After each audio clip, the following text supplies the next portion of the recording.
बेटा ये केवल रिकॉर्डिंग हो रही है बेटा, उसमें नहीं है। यूनिट 1 अध्याय, इसमें 1+2, एक छोटा सा और एक बड़ा सा, ठीक है। एक है भौतिकी जगत, जिसके अंदर केवल मैंने ऑब्जेक्टिव बताया आपको। भौतिकी जगत कल करवा दिया था, ये इसका रिवीजन नहीं करवा रहा हूँ। केवल ऑब्जेक्टिव मतलब वो केवल आपको क्या करना है उसमें, वैज्ञानिक और उसके नाम याद करना है, ठीक है। जो है वो अगला चैप्टर है मात्रक और मतलब मापन। मेन ये है मापन, ठीक है, मापन। अभी इस ब्लूप्रिंट के हिसाब से जो नंबर है वो है 1, 1, 1 और 2 नंबर। टोटल 5 नंबर का है कि 6 नंबर का है, 2 मिनट देख लेता हूँ मैं। 6 नंबर का है, 4 ऑब्जेक्टिव है अभी के हिसाब से, बेटा अभी के हिसाब से, इस साल के ब्लूप्रिंट के हिसाब से। एक नंबर के 4 क्वेश्चन और एक 2 नंबर का। अब जो भी आपको करना है वो इस ब्लूप्रिंट के हिसाब से वापस करना है, ठीक। याद कर रखा है तो सब करो, एक एक चीज़ करो, लेकिन कम से कम इतना जरूर करो जो मैं बताने वाला हूँ, ठीक है। और आप फिजिक्स को ऐसा कर लो आप कि 11वीं का फिजिक्स हर एक चीज़ समझो, एक एक चीज़ समझो उसकी, और याद केवल क्या करोगे, जो मैं आईएमपी बता दूँ उसको याद कर लेना, ठीक है। ब्लूप्रिंट के हिसाब से अपन याद करवा देंगे, लेकिन समझना ऐसा कि हाँ हमको ये सब चीज़ याद है, ये कर रखी है, इस प्रकार की चीज़ें हैं उसमें, ठीक है। एक एक चीज़ करना, ठीक है। चलो मापन, मापन क्या, अपन शुरुआत यहाँ से करते हैं, ठीक है। तो मापन क्या, तो सुनो, बहुत पहले किसी भी चीज़ का मापन ठीक प्रकार से नहीं होता था। मापन जरूर होता था लेकिन ठीक प्रकार से नहीं होता था।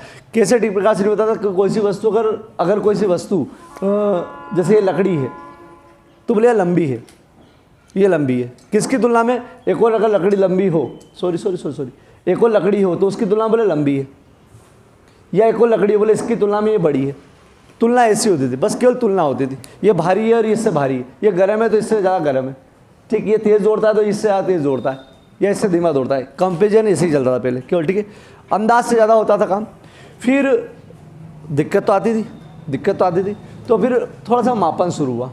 मापन मतलब क्या, कि किसी भी वस्तु की आकार प्रकार को नापना, ठीक है, या कोई सी चीज़ की गणना करना। जैसे कोई दौड़ रहा है तो कितनी तेज़ दौड़ रहा है, ठीक, कोई भारी है तो कितना भारी है, इन सब का आकलन करना उनने फिर मापन में ले लिया, ठीक है।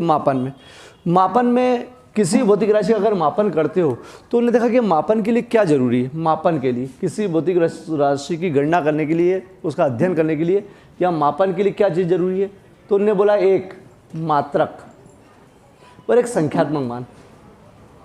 मात्रक और संख्यात्मक मान समझो। मात्रक और संख्यात्मक मान का मतलब क्या, ठीक है। जैसे एक इंसान की हाइट, मतलब एक इंसान लंबा है तो कितना लंबा है, उसके लिए आपको चाहिए कि यार कोई आपको ऑलरेडी पता हो ये चीज़ कि इतनी लंबी है, उसके हिसाब से नाप लो। तो जैसे मैंने इतनी बड़ी स्केल को 1 फीट मान लिया, इतनी बड़ी को लकड़ी को 1 फीट मान लिया, क्या मान लिया, फीट। तो मेरे पास एक चीज़ हो गई कि इतनी बड़ी चीज़ हो तो उसको 1 फीट बोलते हैं। अब मैं इससे तुलना कर सकता हूँ कितना, कि अगर ये स्केल लगा के 3 फीट तक हुई, 3 बार स्केल लगी, तो मैं बोलूँगा 3 फीट की, तो मुझे इसकी ज़रूरत पड़ रही। इसको उन्हें निर्देश मानक माना है। क्या नाम माना है, निर्देश मानक, मतलब निर्देश देने वाला मानक है कि हाँ ये बताएगा कि 1 फीट है, 2 फीट है, 3 फीट है। तो इसको उन्होंने बाद में क्या नाम दे दिया, मात्रक, ठीक है। इसमें 3 बार है, ऐसा 3 बार है तो अपन कह सकते हैं कि 3 मात्रक है इसमें, 3 मात्रक। और कौन सा है मात्रक इसमें, फुट वाला है, फीट स्केल। तो अपन बोले कि इसकी हाइट कितनी है, 3 फीट। तो बोले देखो मात्रक भी आ गया इसमें और भौतिक बोले वो भी आ गया, संख्यात्मक मान भी।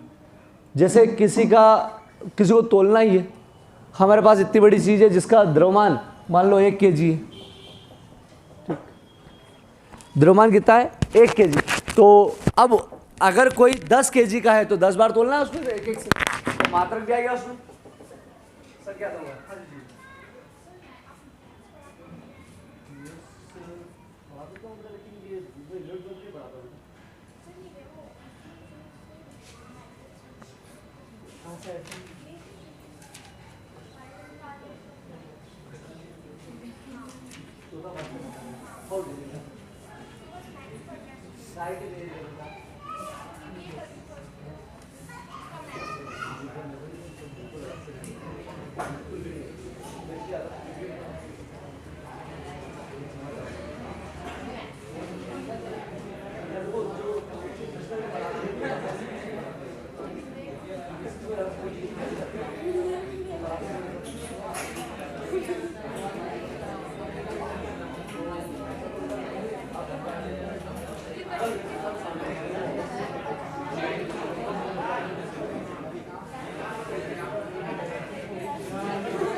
चलो बेटा, अगर कोई भारी है तो उसके लिए भी क्या चाहिए, उसका द्रव्यमान करने के लिए भी एक निर्देश मानक, मतलब आपको एक निर्देश मानक जरूर चाहिए जिससे आप बता सको कि ये कितना भारी या कितना बड़ा है, ठीक है। उस निर्देश मानक को क्या नाम दिया उनने, मात्रक, ठीक है। और जितनी बार मात्रक का यूज होता है उसमें, अरे जितनी बार नापते हैं उसको, वो संख्यात्मक मान में आ जाता है, ठीक है। मात्रक थोड़ा सा क्लियर हुआ कि किसी, प्रणाम भाई साहब, ऊपर हमने अच्छे साफ कर ली है हाँ मतलब प्रत्येक भौतिक राशि के मापन करने के लिए क्या चाहिए, एक निर्देश मानक। जैसे लंबाई के लिए मीटर स्केल मान लो, फीट स्केल मान लो, ठीक है। और द्रव्यमान के लिए कोई बाट मान लो, द्रव्यमान का, किलोग्राम का, ठीक है। तो प्रत्येक भौतिक राशि के मापन के लिए कुछ चाहिए निर्देश मानक जिसको माप सके, उसे मात्रक बोला है। मात्रक के गुण, मात्रक कैसा होना चाहिए, तो उन्होंने बोला मात्रक जब भी हो अपने सुविधा के अनुसार होना चाहिए, ज़्यादा बड़ा भी नहीं और ज़्यादा छोटा भी नहीं। अगर आप किसी की हाइट नाप रहे हो तो फीट वाली अच्छी हाइट नाप रहे हो, ठीक है। अगर आप लंबाई नाप रहे हो तो किलोमीटर वाला जो भी नाप सकता है वो, नहीं तो मीटर स्केल वो चल जाएगी, ठीक है। और द्रव्यमान के लिए किलोग्राम अच्छा है, अगर शक्कर वक्कर तोल रहे हो तो, सोना तोल रहे हो तो मज़ा नहीं आएगा, इतना भारी कहाँ से लाओगे। ग्राम में खेलते 10 ग्राम 20 ग्राम, ठीक है। चलो, तो मात्रक ज़्यादा बड़ा भी नहीं हो ज़्यादा छोटा भी नहीं हो, ज़रूरत के हिसाब से होना चाहिए, ठीक है। तो मात्रक छोटा है, बड़ा नहीं होना चाहिए, ज़्यादा बड़ा, ठीक है।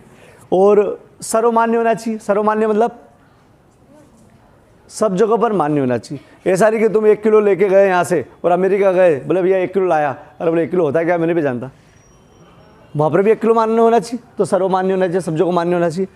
पुनः वापस से उसको बना सके ऐसा होना चाहिए, नहीं तो हमारा प्रोडक्ट एक बार नष्ट हो गया तो कोई बता ही नहीं पा रहा कि 1 किलोग्राम था कितना, तो वापस से बना सको ऐसा होना चाहिए, ठीक है। स्केल टूट जाए तो दूसरी मिल जाए, या बना सको कितनी बड़ी होती है, ठीक है।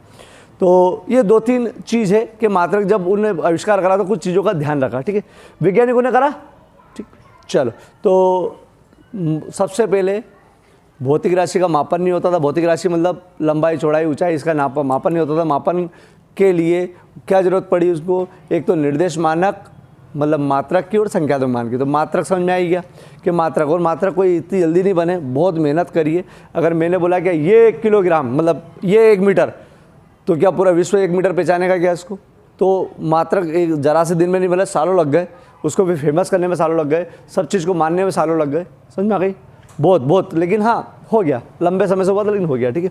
चलो, तो मात्रक का गुण समझ में आ गए, केवल समझने के लिए कि वो मतलब उचित और सुविधाजनक होना चाहिए। बस उचित और सुविधाजनक मतलब ऐसा नहीं कि मात्रक ऐसे या यूज़ ऐसे कि यार परेशान हो रहे हैं, मतलब अपने पास 100 ग्राम की कोई वस्तु और 1 किलो का बाट है, 1 किलो के बाट से 100 ग्राम तुल ही नहीं रहे आपने से। समझ में आ गई कि नहीं, ठीक है। चलो, अब आगे बढ़ते हैं। अब जिनका मापन करना है, तो पहले तो मापन केवल कुछ भौतिक राशियों का ही होता था। जैसे किसी की लंबाई नाप ली, किसी का द्रव्यमान नाप लिया, समय देख लिया भैया 1 घंटा 2 घंटा या दोपहर हो गई सुबह हो गई। फिर धीरे धीरे जैसे जैसे आगे बढ़ते गए वैसे वैसे उनको कुछ चीज़ें समझ आने लग गई। जैसे पहले तो मानो था कि यार इतना लंबा वो है, क्या बोलते हैं, खेत, या इतना लंबा मेरा राज्य, तो लंबा राज्य इधर भी बोले इतना, इधर लंबा राज्य उधर इतना लंबा राज्य, ये बोलो ना, एक बोले इतना लंबा इधर इधर। फिर उन्हें मालूम पड़ा क्या इतना लंबा की जगह कुछ और दूसरी चीज़ बोल सकते हो, बताओ क्या बोल सकते हो। क्षेत्रफल, बोले इतना लंबा इतना चौड़ा, तो बोले चलो बनाओ नई भौतिक राशि, तो इसको एक नई भौतिक राशि बनी। कोई बोले कि यार मेरा मतलब ये जो घोड़ा है बहुत तेज़ दौड़ता है यार, बहुत तेज़ दौड़ता है, मतलब क्या मेरा घोड़ा भी बहुत तेज़ दौड़ता है, तो फिर कैसे, बोले बताओ चाल कितनी, चाल मतलब कौन कितनी देर में कितनी तेज़ दौड़ता है, तो चलो चाल एक नई भौतिक राशि बन गई। तो धीरे धीरे भौतिक राशि बनती गई, लेकिन भौतिक राशि जो बनी उसके पहले कुछ चुनिंदा भौतिक राशि को ही मान्य करते थे, लंबाई हुई चौड़ाई हुई, ठीक है। चलो, तो भौतिक राशि क्या, तो भौतिक राशि वो होती है जिसका मापन कर सके, और इसको 2 भागों में बांट दिया, मूल राशि और व्युत्पन्न राशि। मूल राशि उस कैटेगरी में रखी गई कि जो स्वतंत्र हो, एक दूसरे स्वतंत्र, किसी से मिलकर नहीं बनी हो, स्वतंत्र मतलब जिसकी गणना करने के लिए आपको केवल गुणा भाग कुछ भी नहीं करना पड़े, लो स्केल, लो बाट, लो तराजू, बस कर लो, किसी की ज़रूरत नहीं पड़ा पड़े। जैसे क्षेत्रफल किसी का निकालोगे तो लंबाई भी निकालो, चौड़ाई भी निकालो, फिर गुणा भी करो, मतलब ये काम बड़ा हो गया। लेकिन केवल इसके लेके लंबाई निकाल लो तो लंबाई हो गई भौतिक राशि, समय देख लिया भौतिक राशि, किसी को तोल लिया द्रव्यमान, ठीक है। तो भौतिक राशि मूल वाली भौतिक राशि, मूल वाली भौतिक राशि वो जो एक दूसरे स्वतंत्र हो, मतलब किसी से मिलकर नहीं बनी हो। जैसे लंबाई, द्रव्यमान, समय, लंबाई, द्रव्यमान, समय। और बताओ 7 होती है बेटा, ताप, विद्युत धारा, ज्योति तीव्रता और पदार्थ की मात्रा, ठीक। ये 7 भौतिक राशि है, लंबाई, द्रव्यमान, समय, ताप, विद्युत धारा, ज्योति तीव्रता और पदार्थ की मात्रा। पदार्थ की मात्रा केमिस्ट्री वाला काम है, ठीक है। लंबाई माला में, द्रव्यमान माला में, समय माला में ताप टेम्परेचर, विद्युत धारा करंट कितना झटका लगता है, ज्योति तीव्रता मतलब कोई बल्ब हो जाए या मोमबत्ती जितना हो जाए जितनी तीव्रता जल रही है वो, ठीक है वो। ये मूल राशियाँ, मूल राशियाँ। व्युत्पन्न राशि क्या, जो इनसे मिलकर बनी है, जिन्हें बता दो गणना करना पड़े, जो इनसे बन गई। जैसे चाल का सूत्र, पहले आप ये देखो कितने समय में है और ये देखो कितनी दूर गई है, मतलब 2 चीज़ की गणना करना पड़ रही, तब जाके काम होगा चाल। फिर क्षेत्रफल लंबाई गुणित चौड़ाई, आयतन लंबाई गुणित चौड़ाई गुणित ऊंचाई, ये सब क्या में गिलाएगी, व्युत्पन्न राशि। तो मूल राशि क्या, तो वे राशियां जो एक दूसरे से स्वतंत्र हो क्या कहलाती है, मूल राशि। व्युत्पन्न राशि क्या, जो मूल राशियों से मिलकर बनी है। मूल राशि दुनिया में कितनी, एक, लंबाई दूसरी, तीसरी समय, ताप, विद्युत धारा, ज्योति तीव्रता।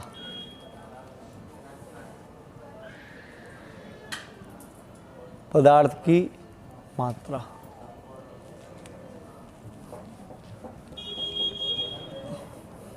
पदार्थ की मात्रा,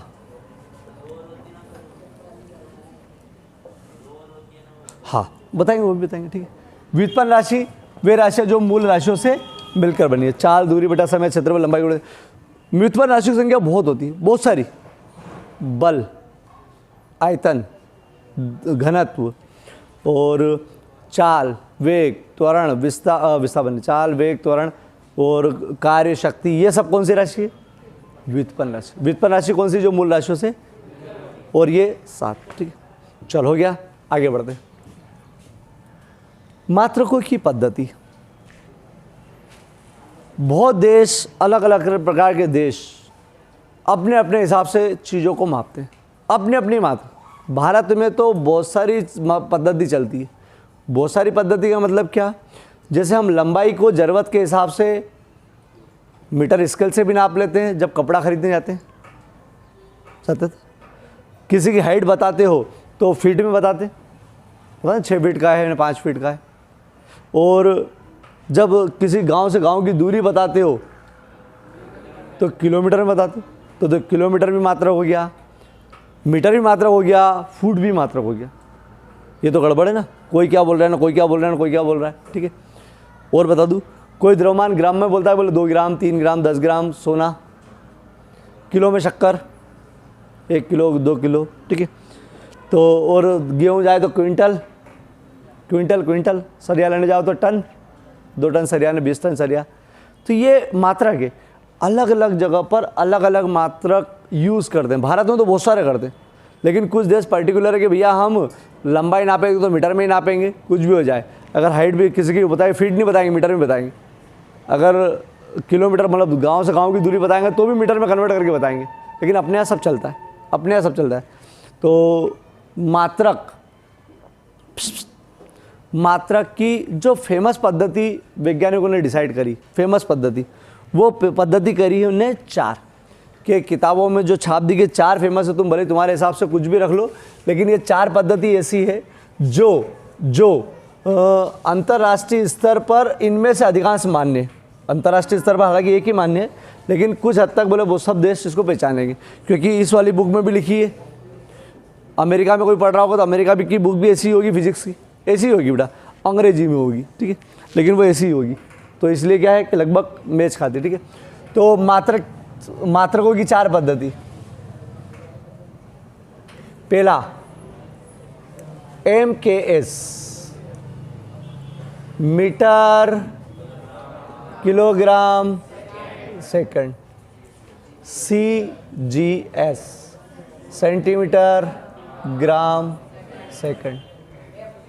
FPS, foot pound second.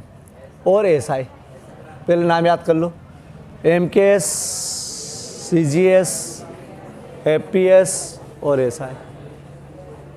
MKS metre kilogram second, metre kilogram second.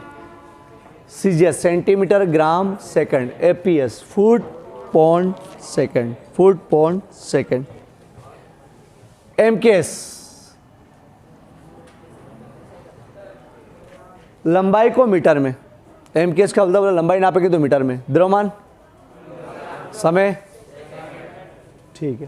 CGS वाला क्या बोलेगा, लंबाई काय में, लंबाई सेंटीमीटर, द्रव्यमान ग्राम में, समय लंबाई मीटर में, द्रव्यमान किलोग्राम में, समय सेकंड में। CGS में लंबाई फुट, अच्छा इसमें सेंटीमीटर में, लंबाई सेंटीमीटर में, द्रव्यमान ग्राम में और समय सेकंड में। FPS लंबाई फुट, द्रव्यमान पौंड, समय foot pound second, foot pound second, foot, ठीक है। जैसे 1 फुट लगभग होता है, मतलब 2 फुट, सॉरी मतलब लगभग 2.5 फुट का, 2.5 फुट नहीं, सॉरी माई मिस्टेक, 3 नहीं, 2.54 54, अच्छा वो इंच हो जाता है, इंच का थोड़ी बताना अपने को, ठीक है। फुट 12 नहीं, लगभग 1.25 फुट, लगभग 3.25 फुट समझते हो, लगभग 3.25 फुट का 1 मीटर हो जाता है, लगभग 3.25 फुट, ठीक, मतलब 39 कुछ पॉइंट इंच का वो 1 मीटर कहलाता है। तो हालांकि ज़्यादा फेमस नहीं, कुछ जगह पर ही फुट का इस्तेमाल करते हैं अपन, ठीक है। तो फुट पौंड सेकंड, फुट लंबाई के लिए, पौंड काय के लिए, द्रव्यमान के लिए और समय के लिए सेकंड। पौंड काय के लिए है, द्रव्यमान के लिए, यहाँ पौंड, ठीक है, मतलब 2.25 पौंड का नहीं, 2 ये मान के चलो कि अगर 1 किलो बोला है तो 2 पौंड से ज़्यादा का ही है, 2 पौंड से ज़्यादा का, 1 किलो मतलब 2 पौंड से ज़्यादा, ठीक है, 2 पौंड से ज़्यादा। चलो SI पद्धति क्या, पूरा नाम है इसका सिस्टम ऑफ इंटरनेशनल, अंतरराष्ट्रीय पद्धति। सिस्टम ऑफ इंटरनेशनल मतलब अंतरराष्ट्रीय पद्धति क्या बोलती है, लंबाई को मीटर में, द्रव्यमान को किलोग्राम में, समय को, मतलब जो ये बोलती है वो यही बोलती है, सब जगह नहीं बोलती लेकिन अधिकांश जगह यही बोलती है, लंबाई को मीटर में, द्रव्यमान को किलोग्राम में, समय को सेकंड में। चलो याद कर लोगे, याद नहीं, ये हमेशा के लिए ध्यान रखना है, रटना नहीं इसको। क्या याद करना है, MKS, CGS, अभी FPS हटा दो, SI और ये एक ही मान लो, लंबाई को मीटर में, द्रव्यमान को किलोग्राम में, लंबाई को सेंटीमीटर में, द्रव्यमान को ग्राम में, ख़त्म, ठीक है।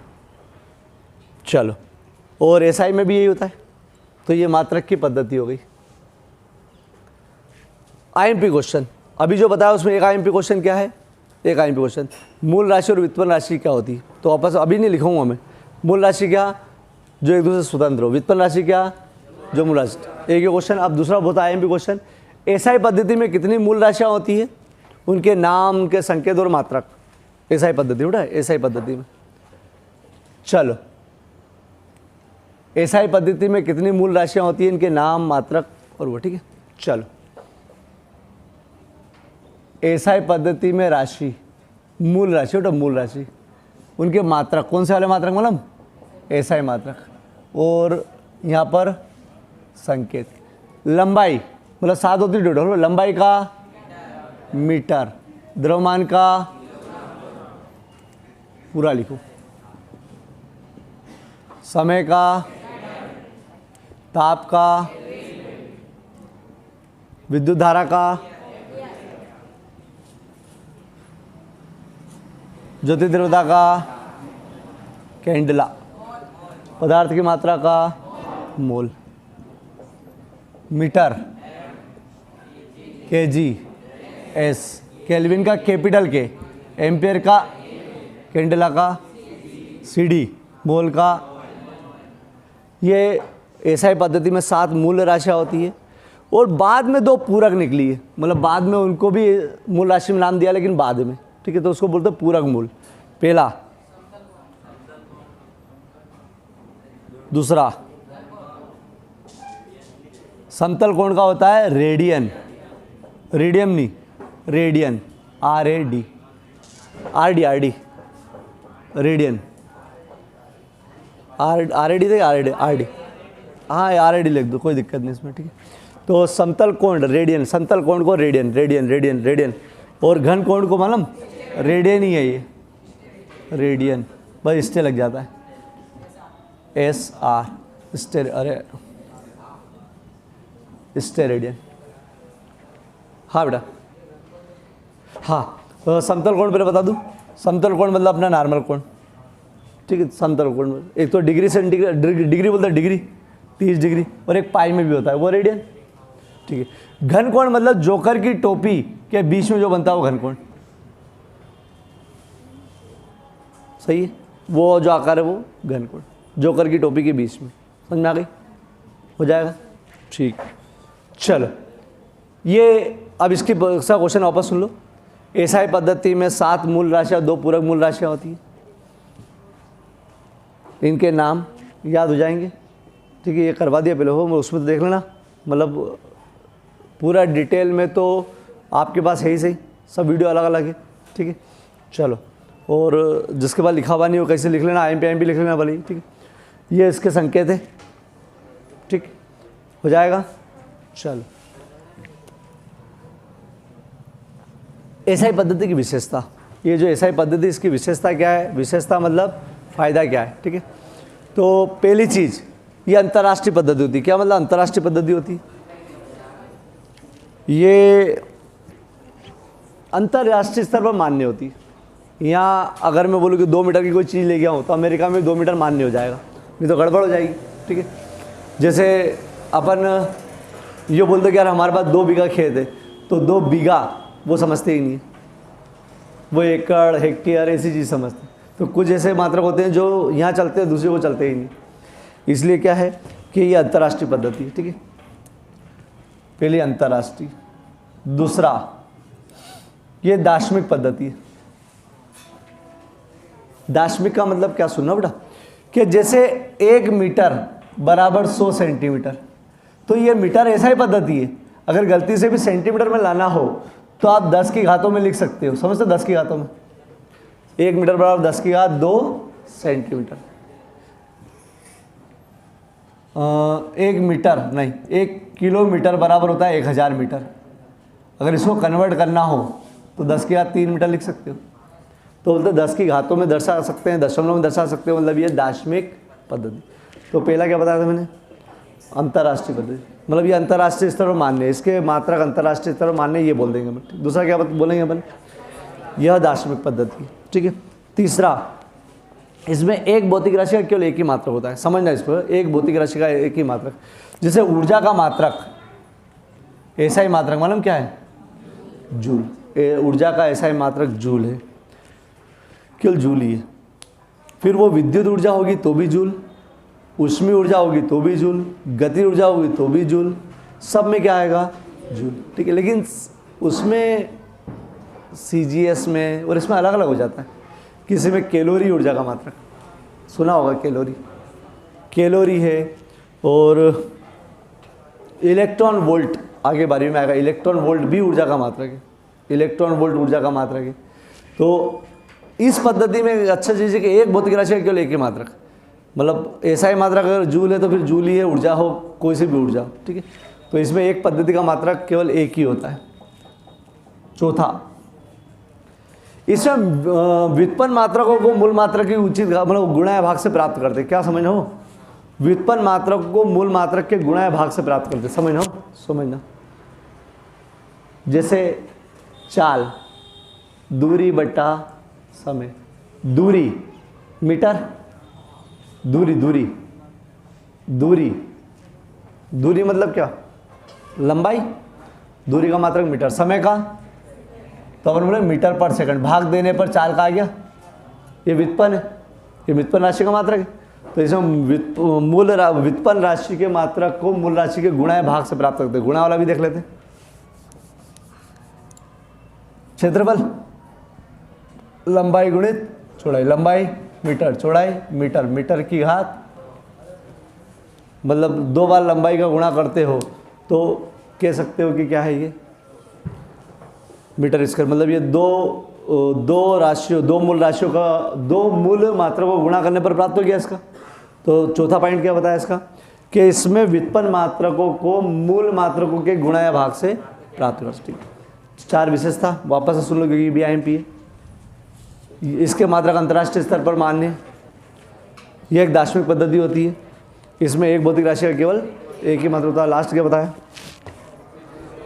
व्युत्पन्न मात्रकों को मूल मात्रकों के गुणा या भाग से प्राप्त।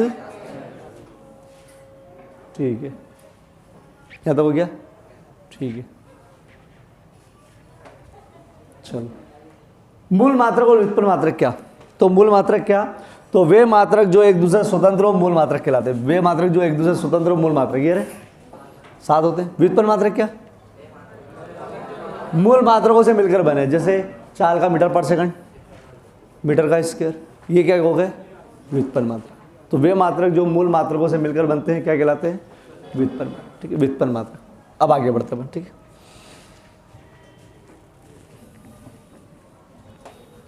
चार ऑब्जेक्टिव देख लो बेटा इसमें।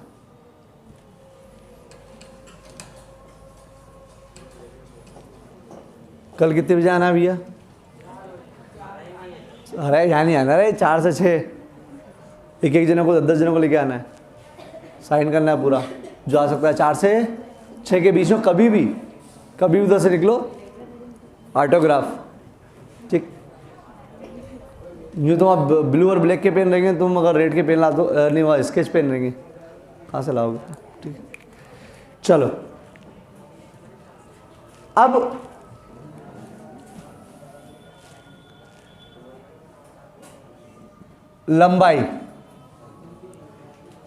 लंबाई का एसआई मात्रक क्या होता है? एसआई मात्रक क्या है? मीटर। ठीक है, लंबाई का एसआई मात्रक, कुछ छोटे मात्रक होते हैं। एसआई मात्रक तो मीटर, लेकिन कुछ छोटे मात्रक होते हैं जो मतलब जरूरत जो विशेष रहेंगे, ऑब्जेक्टिव पूछेंगे उस पर निशान लगाऊंगा बेटा। Centimetre, millimetre, micrometre, mu, micrometre और नैनोमीटर, एनएम, फिर एंगस्ट्रॉम, फिर पिकोमीटर और फर्मी। पिको मीटर नहीं। 1 सेंटीमीटर बराबर होता है 10 की घात -2 मीटर। मिलीमीटर का होता है 10 की घात -3 मिलीमीटर। मीटर हो बेटा, मीटर। अब मेरी बात समझो, 1 सेंटीमीटर मतलब बराबर होता है 10 की घात -2 मीटर। क्या मतलब इसका? 1 सेंटीमीटर बहुत छोटा होता है, 1 मीटर का कितना कौन सा भाग? 100वां भाग। समझो इसको। 1 मीटर की स्केल ले लो, 1 मीटर के स्केल के कितने भाग करो बराबर? 100। तो पहला भाग एक क्या कहलाएगा? 1 सेंटीमीटर। समझ में आ गई? जो कपड़े की दुकान पर कभी जाओ तो वहाँ पर जो 1 मीटर की स्केल लगी रही, उसमें सबसे पहला ये भाग देखोगे तो वो 1 मीटर 1 सेंटीमीटर का होगा। क्या होगा? 1 सेंटीमीटर। तो 1 सेंटीमीटर मतलब 1 मीटर का कौन सा भाग? 100वां भाग। ठीक है, 100वां भाग। 1 मिलीमीटर का भाग, मिलीमीटर है 1000वां भाग। ठीक। 1 माइक्रोमीटर 10 की घात -6 10 की घात -6 मतलब 1 के बाद कितनी जीरो लगी है? इकाई, दहाई, सैकड़ा, हज़ार, 10,000, लाख, 10 लाख, मतलब एक मीटर का कौन सा भाग? बहुत छोटा क्या है ये?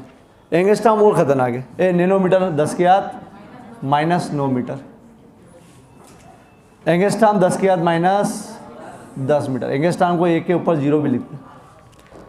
नैनोमीटर को एनएम, पिको पीएम, छोड़ो इसको, ये नहीं लिखता हूँ।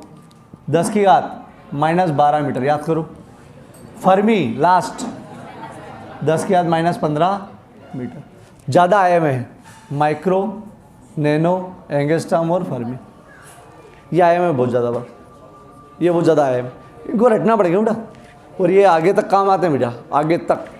माइक्रो लगा हो समझ जाओ, 10 की घात -6, माइक्रो मतलब 10 की घात -6, माइक्रो मतलब 10 की घात 6, माइक्रो मतलब एंगस्ट्रॉम लगा 10 की घात माइनस, एंगस्ट्रॉम 10, नैनोमीटर मतलब 10 की घात -9, नैनोमीटर, ठीक है, नैनोमीटर।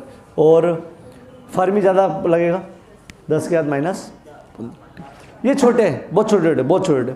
फिर बड़े मात्रक, बड़े मात्रक में सबसे मतलब अपने को जो जरूरत है उसका वो लिख रहा हूँ बस, बहुत सारे होते हैं, किलोमीटर होते हैं, ठीक है।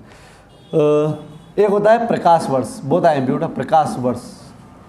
पहला क्वेश्चन आता है कि प्रकाश वर्ष किसका मात्रक है? तो प्रकाश वर्ष सुनने में ऐसा लगता है जैसे समय का है, वर्ष वर्ष में ऐसा लगता है वर्ष लंबाई का, लेकिन इकाई का मात्रक है लंबाई का, लंबाई या दूरी, लंबाई या दूरी है बेटा।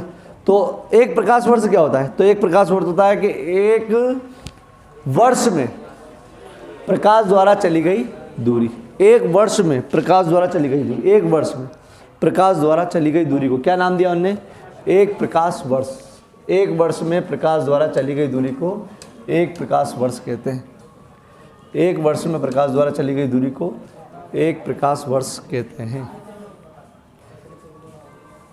चलो, एक सेकंड में कितना चलता प्रकाश? 1 लाइट ईयर। एक सेकंड में चलता है 3 × 10 की घात 8 मीटर पर सेकंड। एक सेकंड में उठा, एक सेकंड में, ये 1 मिनट में हो गया, और 1 मिनट में 60 सेकंड, ठीक है। ये 1 घंटे में हो गया, 1 घंटे में 60 मिनट, ये 1 दिन में हो गया 24 घंटे, और 365 गुणा करो तो कितना आता है मालूम? 9.46 गुणित 12 के 15 मीटर। किलोमीटर के लिए 12 आती है, ये गुणा करके एडजस्ट करा दशमलव करके, ठीक है। 9.46 × 10 की घात 15 मीटर, ये याद करना है। एक लाइट ईयर बराबर कितना होता है? 9.46 × 10 की घात 15 मीटर। एक प्रकाश वर्ष से इतना होता है, 9.46 × 10 की घात 15 मीटर, एक प्रकाश वर्ष बराबर, ठीक है। तो परिभाषा याद करो, प्रकाश द्वारा एक वर्ष में चली गई दूरी को एक प्रकाश वर्ष कहते हैं। प्रकाश द्वारा एक वर्ष में चली गई दूरी को एक प्रकाश वर्ष कहते हैं। और काय का मात्रक है वो? लंबाई या दूरी का। और एक लाइट बजे कितना होता है? 9.46 × 10 की घात 15, ठीक है। चलो, और क्या? फिर आता है द्रव्यमान का। तो द्रव्यमान के बहुत सारे मात्रक होते हैं, किलोग्राम, पहले सब डिटेल में बताया मैंने, अभी केवल मैं आईएमपी और समझाने के उद्देश्य से बता रहा हूँ कि अपना काम हो जाए, ठीक है। क्या है द्रव्यमान का? क्या किलोग्राम है, और टन, क्विंटल, बड़े बड़े मात्रक। छोटे छोटे मात्रक ग्राम, मिलीग्राम, ठीक है। एक बहुत छोटा मात्रक होता है AMU, अम्मू, एटॉमिक मास यूनिट, परमाणु द्रव्यमान मात्रक, परमाणु द्रव्यमान मात्रक, इसको बोलते हैं अम्मू। ये होता है 1.67 मान लो, 66 होता है ना, × 10 की घात -27 kg। इसको रटना है बेटो। देखो, मैं अगर मेरे को ये मालूम पड़ जाए ये चीज़, ये तो मैं पूरा फिजिक्स पढ़ा सकता हूँ, क्रम बस क्रम मालूम पड़ जाए, पूरा फिजिक्स मुझे पता है कि क्या क्या कौन कौन सी चीज़ है। और मैं चाहता हूँ 11वीं का भी तुम इतना तो समझ लो, भले तुमको ये मतलब परिभाषा याद नहीं हो कि परिभाषा बोल नहीं पालो, कि समझ तो लो कि हाँ तुमको IMP तो याद करना ही है बेटा, लेकिन पूरा फिजिक्स में हाँ ऐसा चलता है, ऐसा चलता है, ऐसा चलता है, ये चीज़ है। इतना आप फिजिक्स को पूरे माइंड में घुमा लो कि 11वीं के पूरे फिजिक्स में ये था, ठीक है ये, और IMP याद करते चलो। तो अपन उद्देश्य यही रखेंगे अभी जितना भी दिन मिलेगा अपने को, कि हम फिजिक्स को पूरी तरह से समझ ले, एक एक चीज़ अपन पूरा, मतलब मैं चाहता हूँ कि तुम सब बच्चों को फिजिक्स में ऐसा हो जाए कि हाँ यार ये हमने सबने पढ़ रखा है, ये हमको सबको याद है। जैसे पिक्चर देखते ना, पिक्चर याद हो या नहीं हो, उसके डायलॉग याद हो या नहीं हो, लेकिन पिक्चर का पूरा सार मालूम पड़ जाता है ना। बस तुमको यही करना है, IMP याद करते चलना और इसका सार समझते चलना कि क्या चल रहा है, ठीक है। बात समझ में आई? ठीक है, चलो अब आगे बढ़ते अपन।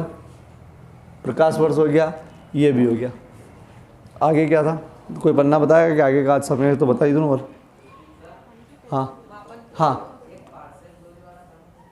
पार्सेक, हाँ इससे ज़्यादा 3.25 गुना, मतलब अभी अपन वो बता रहे हैं जो अपने को थोड़ी ज़रूरत है। एक पार्सेक भी होता है 3.25, लगभग 3.25 गुना होता है प्रकाश वर्ष का।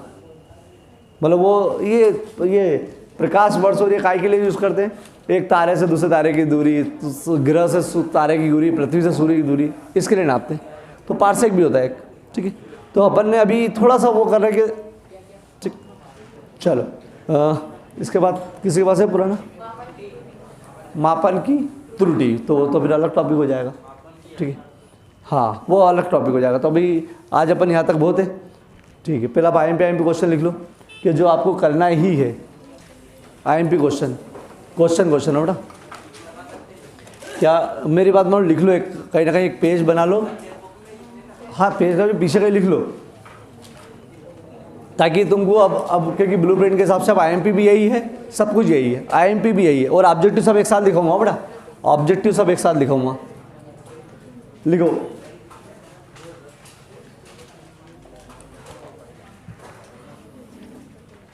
मूल राशि और व्युत्पन्न राशि को परिभाषित कीजिए। मूल राशि और व्युत्पन्न राशि को उदाहरण सहित परिभाषित कीजिए। मूल राशि और व्युत्पन्न राशि को उदाहरण सहित परिभाषित कीजिए।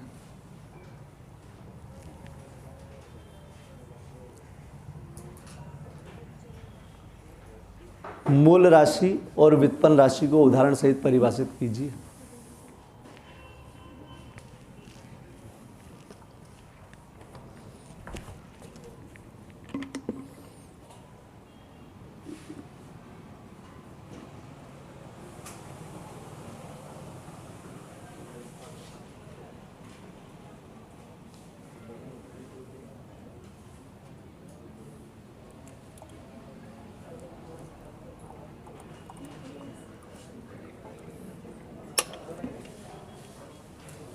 मूल राशि और व्युत्पन्न राशि को परिभाषित कीजिए।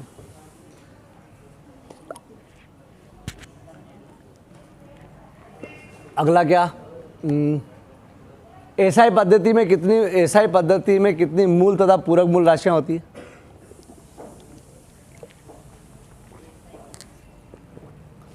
एसआई पद्धति में कितनी मूल तथा पूरक मूल राशियां होती है?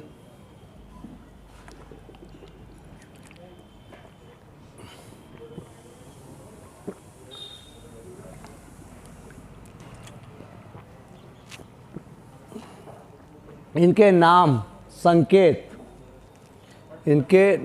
तथा संकेत। हाँ, एसआई पद्धति में कितनी मूल तथा पूरक मूल राशियां होती है?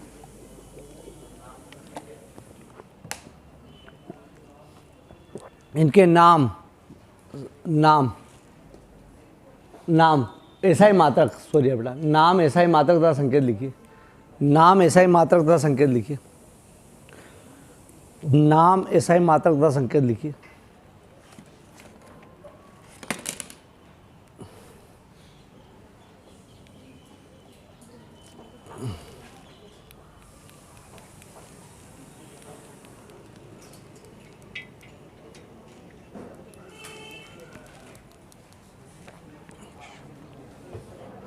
अगला,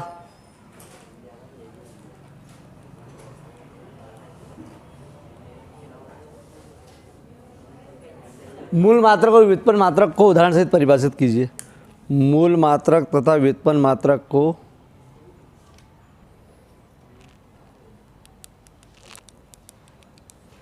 उदाहरण सहित परिभाषित कीजिए।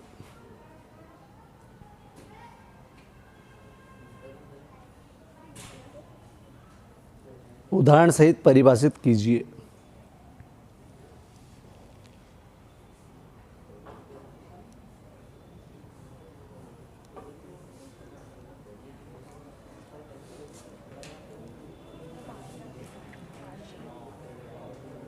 प्रकाश वर्ष को परिभाषित कीजिए। सॉरी, प्रकाश वर्ष किसका मात्रक है?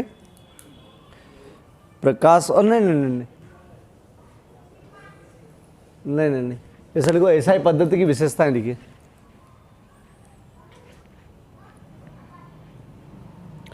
एसआई पद्धति की विशेषताएं लिखिए।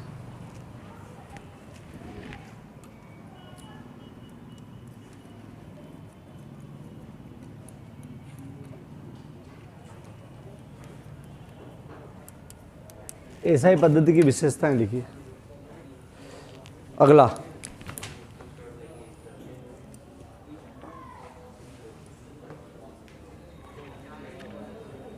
प्रकाश वर्ष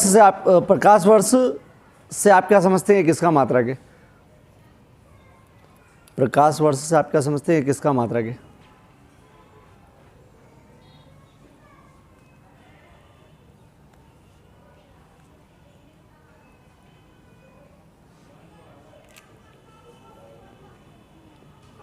इसका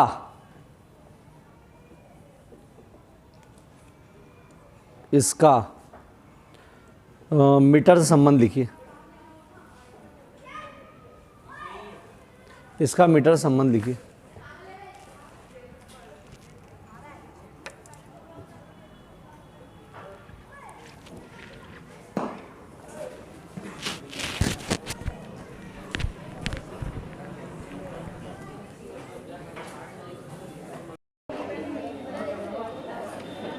छोटा बैकअप के अंदर आज दूसरा दिन यूनिट 1 मापन चल रहा था।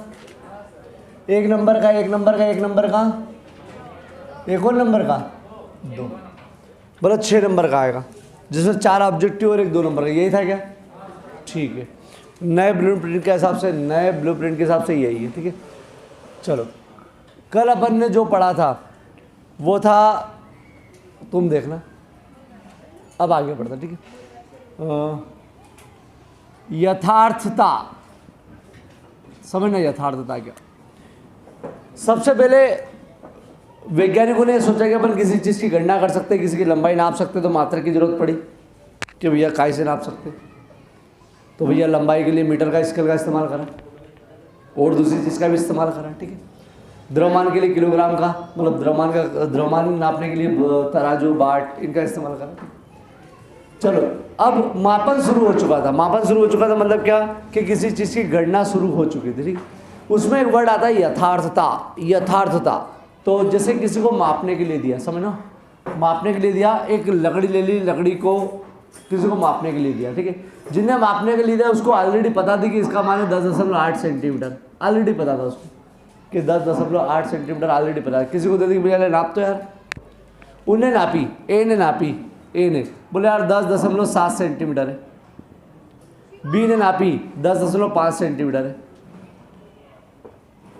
उनने जब हाँ बोला लिख के दे दी उनने, तो उनने बोला कि यार भैया ये ए ज़्यादा यथार्थ है, बी कम यथार्थ है। क्या मतलब इसका? कि जो इसके वास्तविक मान से ज़्यादा करीब हो, जिनने भी मापा हो और उसके वास्तविक मान से ज़्यादा करीब हो, है करीब है और ये थोड़ा दूर है, सबसे दूर है, तो बोले ये ज़्यादा यथार्थ है। ठीक है, 10.8 नाप लेते तो मज़ा ही आ जाता, लेकिन बिल्कुल वास्तविक मान थोड़ा सा नापना गड़बड़ होती है। ठीक है, तो बोले यार चलो 5 तक तो पहुँचा।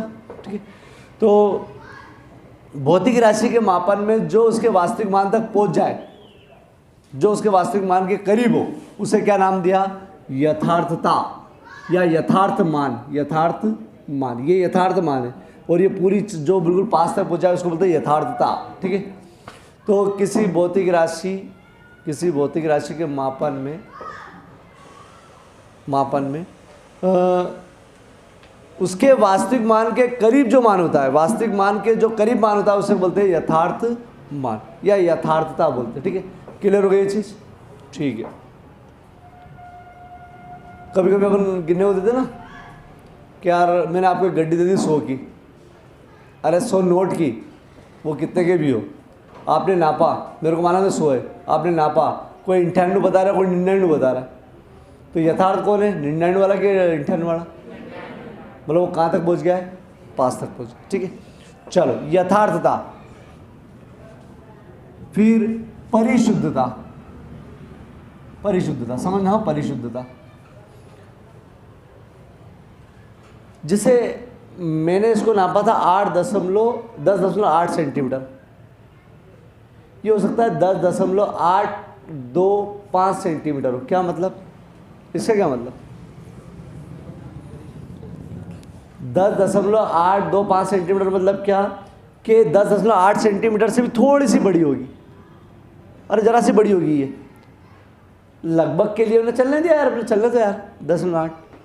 जैसे आपके 2,522 रुपये हैं, 2,522 रुपये, 0.2 पैसे, 0.2 पैसे। तो अपन यूँ तो कर देते बोले यार 25,500 सॉरी 2,522 रुपये दे दो, सही है। लेकिन अब तो ऑनलाइन के अंदर तो पूरा कट जाता है, अगर बिल आया तो ऐसे पड़ता है, 0.2 भी कटता है बेटा, ये तो पता है। ठीक है, अगर ये बोलता है 0.25 तो ये ज़्यादा परिशुद्ध है, इसका मान यहाँ पर ज़्यादा एग्जैक्ट है कि वो पहले इसका मतलब क्या हो गया था मालूम? 0.2 मतलब 20 पैसे ही हुआ थे, अब कितने हो गए? 25 पैसे। तो अब थोड़े से सही हुए, मतलब ये क्या बता रहा है उसका क्या परिशुद्धता। परिशुद्धता मतलब इसका एग्जैक्ट मान अभी भी नहीं है, हो सकता है 0.2521 हो, थोड़ा सा और ज़्यादा हो, वो अपन कैलकुलेट ही नहीं करा, बढ़िया है। ठीक है, जैसे कभी कभी तुम देखना कहीं तराजू तुलवाने जाते हो कोई सी चीज़, सब्जी वब्जी, अगर इलेक्ट्रॉनिक्स काटा है, शक्कर वक्कर इलेक्ट्रॉनिक्स, तो 1 किलो 1000 ग्राम 2, तो अपन बोलते ना 1 किलो दे दो यार, 1000 ग्राम है ये हो, तो बोले 1 किलो चल जाएगा, 2 बोले रहने दो यार। ठीक है, लेकिन बिल्कुल शुद्ध तो यही ना, तो दशमलव, खैर इसमें दशमलव नहीं लिखा अपन ने, लेकिन दशमलव के बाद जितने ज़्यादा अंक आ रहे हैं इसका मतलब वो मापन वाली चीज़ बहुत ज़्यादा परिशुद्ध है, समझ में आ गई? ठीक है, देखना आप कभी वो दवाई गोली के पर्चे पे लिखा रहता है, दवाई गोली के स्ट्रिप पे उसने ना पॉइंट भी लिखा रहता कुछ 10 ऐसा लिखा ना 10.25 रुपये, तो मेडिकल वाला कितना लेता है? 11 रुपये लेते, अच्छे वाले हो तो 10 रुपये लेते, नहीं तो 11 रुपये ही लेते हो, क्योंकि शुद्ध तो यही है 10.25 किलो। ठीक है, तो ये परिशुद्धता बताता है, परिशुद्धता, खैर वो तो उनकी बेईमानी है। ठीक है, चलो, तो परिशुद्धता मतलब दशमलव के बाद जितने ज़्यादा अंक हुए, समझ जाओ वो संख्या या वो जो मापन है उतना परिशुद्ध है, दशमलव के बाद जितने अंक हुए वो ज़्यादा परिशुद्ध है। क्लियर हो गई? ज़्यादा परिशुद्ध है। ठीक है, चलो, तो बताओ 10.25 परिशुद्ध है कि 10.025 परिशुद्ध है? 0.25, 0.3 अंक आ गए ना, तो परिशुद्ध मतलब समझा गया? परिशुद्ध मतलब शुद्धता पूर्वक नापा गया, बहुत ज़्यादा शुद्धता पूर्वक। जैसे आपको बता दूँ, जैसे 22/7, 7 या 21, 1, 7 एकम 7, 3, 7 या 21, 7 चौक 28। देखो मैंने यहाँ तक ही निकाला, कोई इंसान आगे आएगा बोले नहीं यार मैं तो और आगे करूँगा, तो 7 दूनी 14, तो ये ज़्यादा परिशुद्ध है इसकी तुलना में, ये ज़्यादा परिशुद्ध है, निकाले जाओ।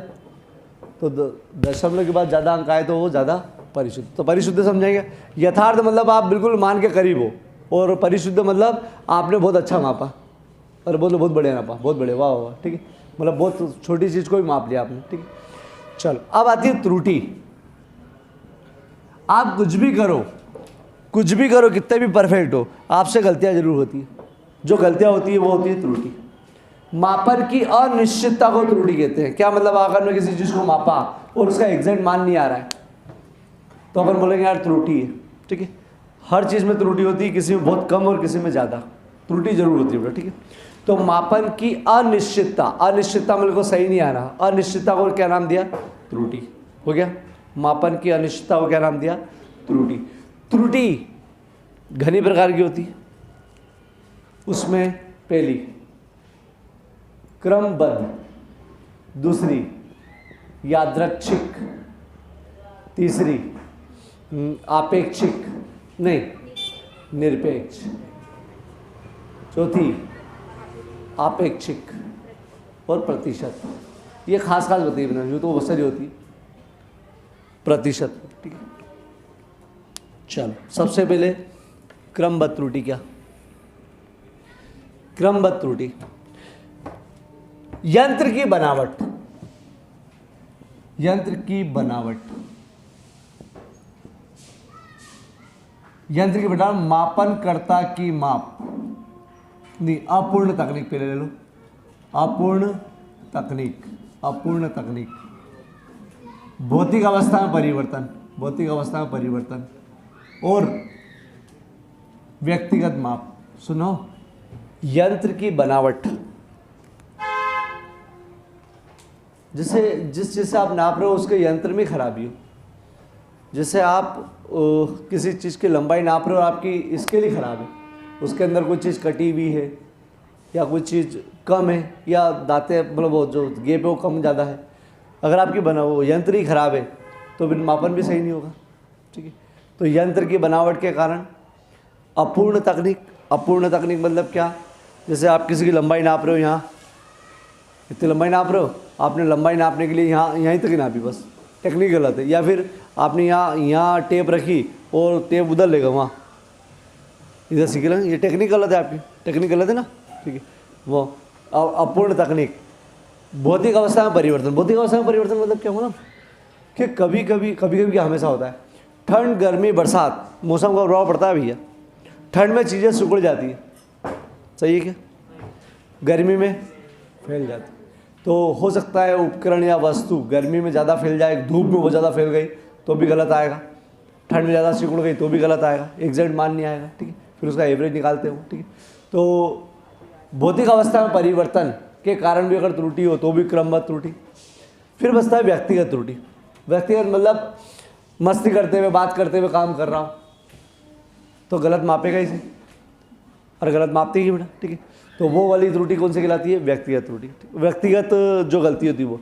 तो इन सब के कारण त्रुटि होती है तो उसे बोलते हैं क्रमबद्ध त्रुटि। इसका मतलब त्रुटि कोई सी भी हो इसके अंतर्गत ही आएगी, कोई सी भी त्रुटि हो इसके अंतर्गत ही आएगी, सही है क्या? ठीक है।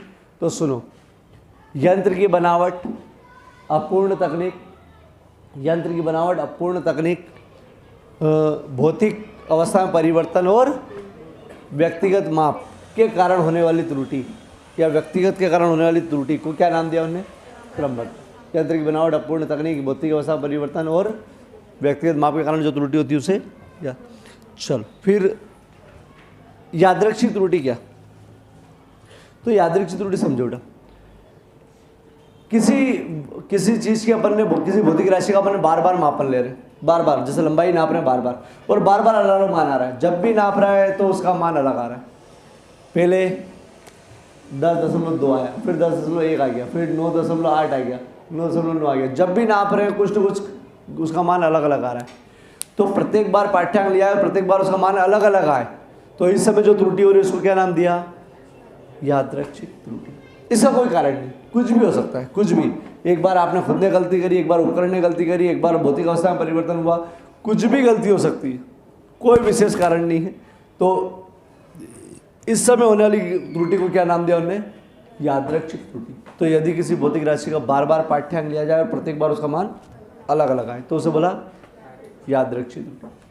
जब त्रुटि हो जाती है, ये त्रुटि हो गई, तो फिर त्रुटि निकालने का तरीका है, तो एक है निरपेक्ष त्रुटि। निरपेक्ष, शुद्ध निरपेक्ष त्रुटि का वास्तविक माप और मापनकर्ता की माप, मतलब क्या कि उसकी वास्तविक माप 10.8 है और आपने नापी 10.7, तो त्रुटि कितनी हो गई?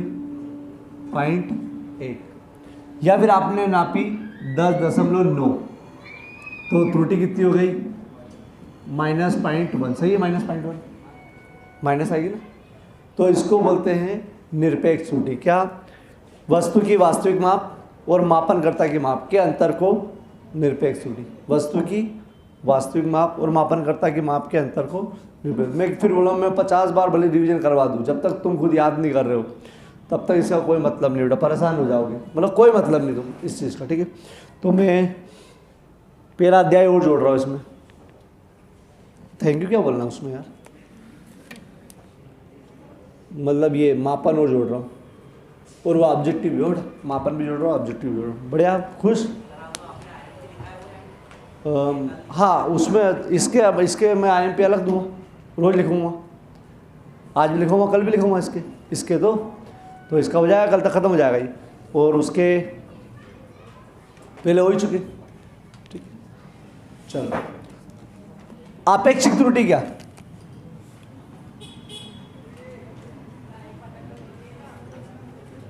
आपेक्षिक त्रुटि सुनो बेटा, नीचे है वास्तविक माप और ऊपर है निरपेक्ष त्रुटि।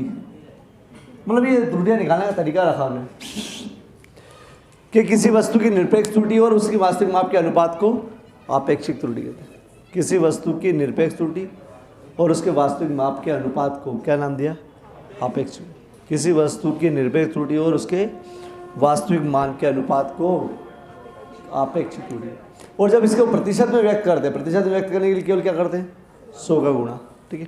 प्रतिशत में व्यक्त करते हैं तो इसे नाम दिया प्रतिशत त्रुटि। वापस सुन लो पूरी चीज। यथार्थता क्या? यथार्थता जब किसी भौतिक राशि का मापन किया जाता है तो वो वाला मान जो उस मापन के सबसे करीब होता है, वास्तविक मान के करीब होता है, वो कहलाता है यथार्थ मान। परिशुद्धता, जिसके अंदर दशमलव ज़्यादा अंक आते हैं उसको परिशुद्ध मान कहते हैं, ठीक है। ये मान के चलो आप तो। त्रुटि, मापन की अनिश्चितता, अनिश्चितता को त्रुटि कहते हैं। क्रमबद्ध त्रुटि क्या बताइए उसमें?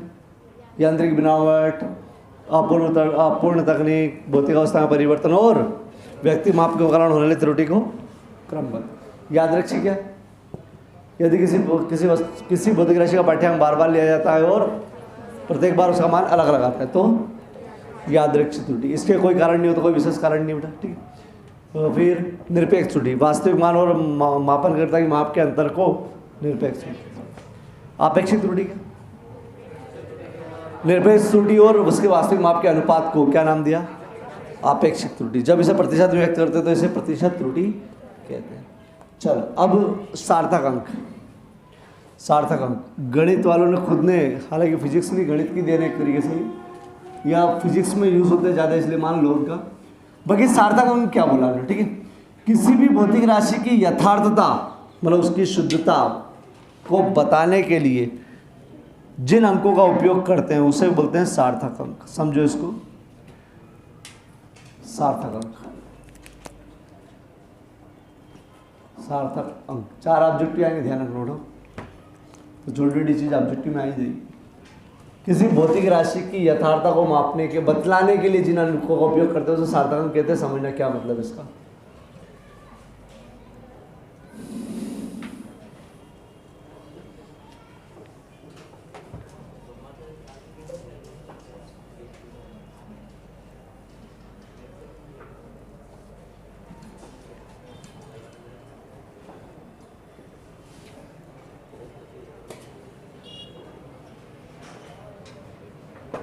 ठीक है, सार्थक अंक देखो 2.345 किसी का मापन करा और ये चीज आई, या 10.8 जो लिख रहे थे अपन।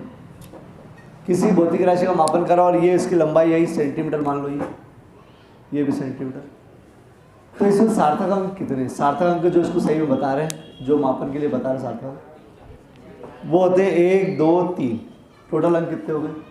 3। और इसके टोटल अंक हो गए 4। 2.34500। इसमें कितने हो गए? 6। सुनो मैंने समझो, इधर जितने भी अंक आए, इधर एक आध भी अशून्य अंक आ जाए, अशून्य समझते हो, जो शून्य ना हो, ठीक है। इधर एक भी अशून्य अंक आ जाए, उसके बाद पीछे कितने भी जीरो आ जाए, कितने भी जीरो आ जाए, वो सब सार्थक अंक में कहलाएंगे। हो गया। कितने भी जीरो पीछे आ जाए सब सार्थक अंक में लेकर आएंगे। दशमलव के स्थान में कोई प्रभाव नहीं पड़ता इस पर। यहाँ लगाओ तो भी 6, यहाँ लगाओ तो भी 6, यहाँ लगाओ तो भी 6, ये भी 6 होगा। 2.00 भी सार्थक अंक कितने हो गए? 3 दशमलव के 2, ठीक है। अच्छा, ये अगर उल्टा लिख दूं तो अशून्य अंक के पहले जितने भी जीरो आते हैं वो सार्थक अंक में, अशून्य अंक के पहले जितने भी जीरो आते हैं वो सार्थक अंक में नहीं आएंगे।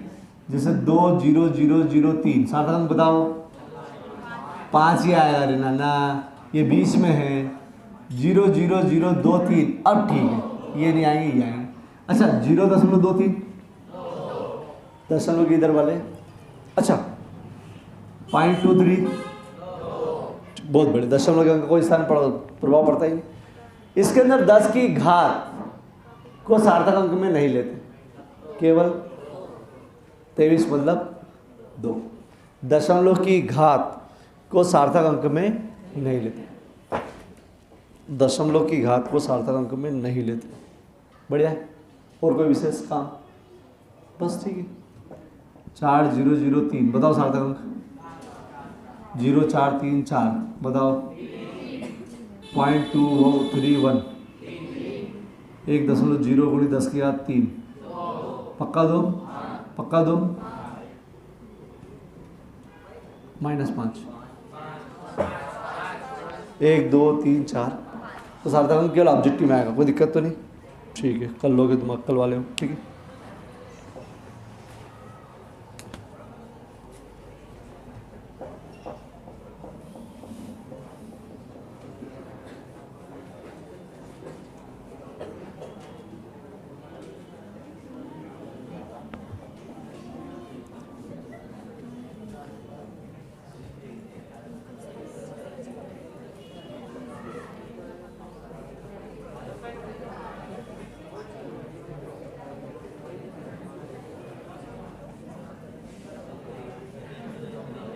चलो वापस आ जाओ भौतिक राशि में। मैंने बताई थी कि भौतिक राशि 2 प्रकार की, एक मूल और एक मूल राशि होती है 7, लेकिन मैं भी 3 के नाम बता रहा हूं। कौन सा? लंबाई, द्रव्यमान और समय। 7 होती ना, बोलो जोर जोर से।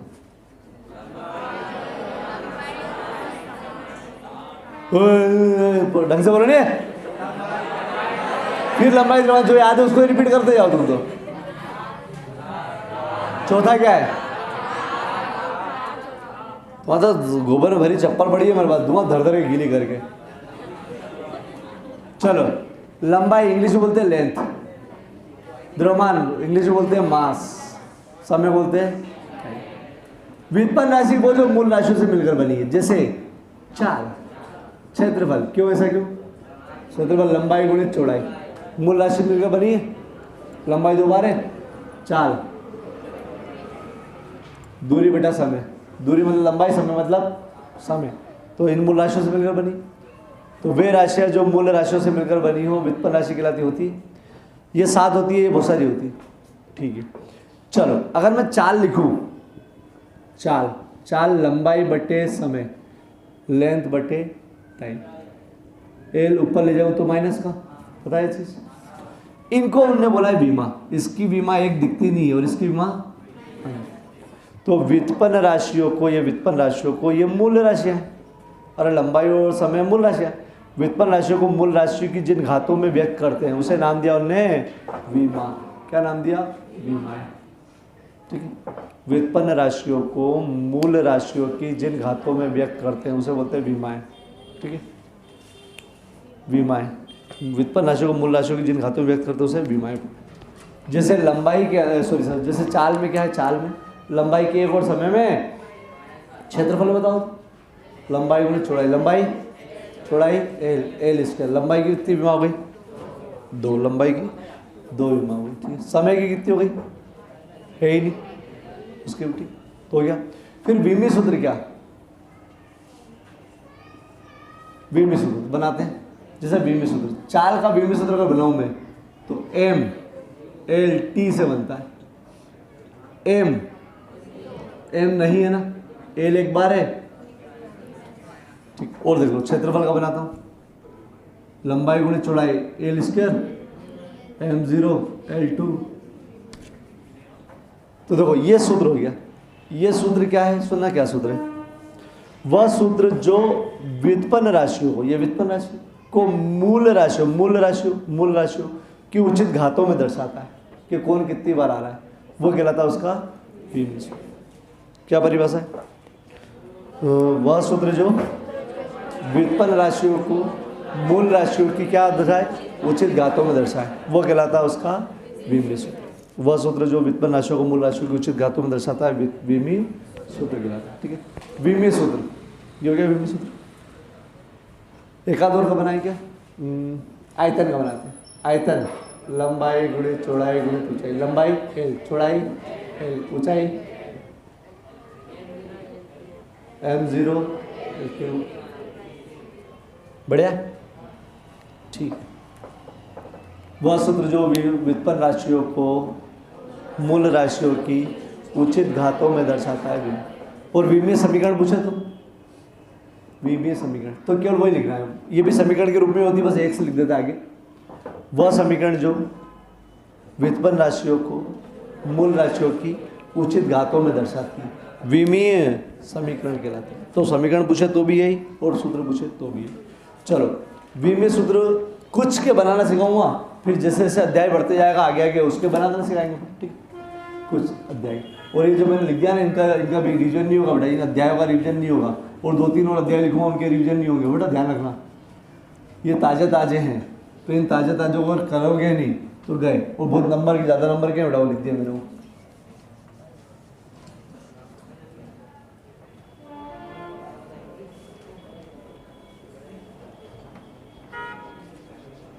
चलो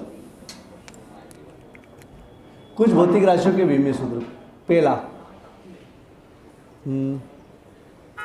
क्षेत्रफल का विमीय सूत्र निकालने के लिए आपको क्या याद होना चाहिए, इसका ये वाला सूत्र। ये सूत्र याद नहीं है तो विमीय सूत्र नहीं बना सकते। जब ये लिख लो तो आपको क्या याद रखना है, लंबाई को बोले लेंथ ए लिखेंगे, लंबाई हो ना लंबाई, साथ में चौड़ाई, ऊंचाई, दूरी, विस्थापन, त्रिज्या, चाप, सबको क्या लिखेंगे, ये सब लंबाई की मतलब स्केल से नापे जाते हैं। लंबाई, चौड़ाई, ऊंचाई, दूरी, विस्थापन, चाप, त्रिज्या।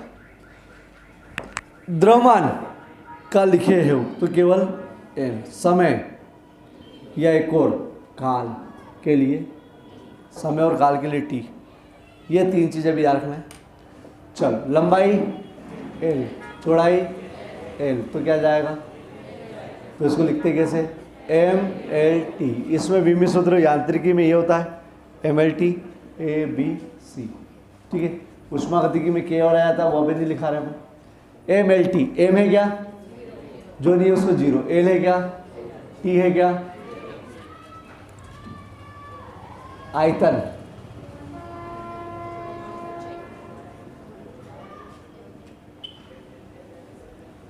L3 क्या आएगा, तीसरा क्षेत्रफल, आयतन, घनत्व, चाल, सूत्र L/T, ऊपर ले जाओ उसको, m0 L/T - 1। वेग L है ना, ये 0 नहीं 1 होता।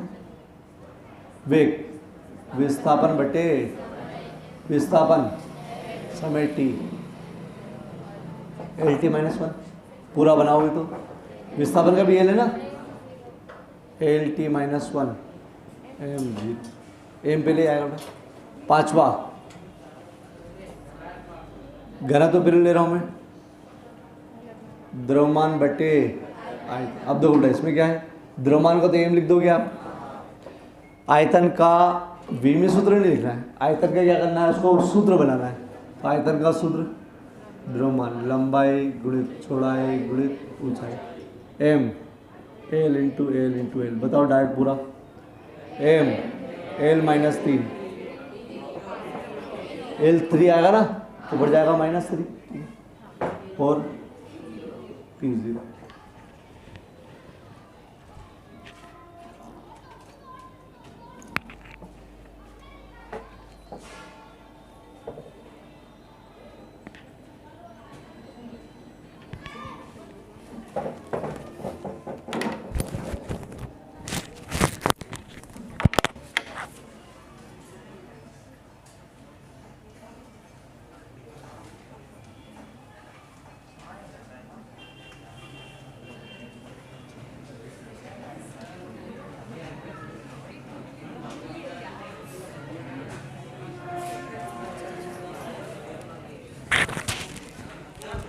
हाँ हाँ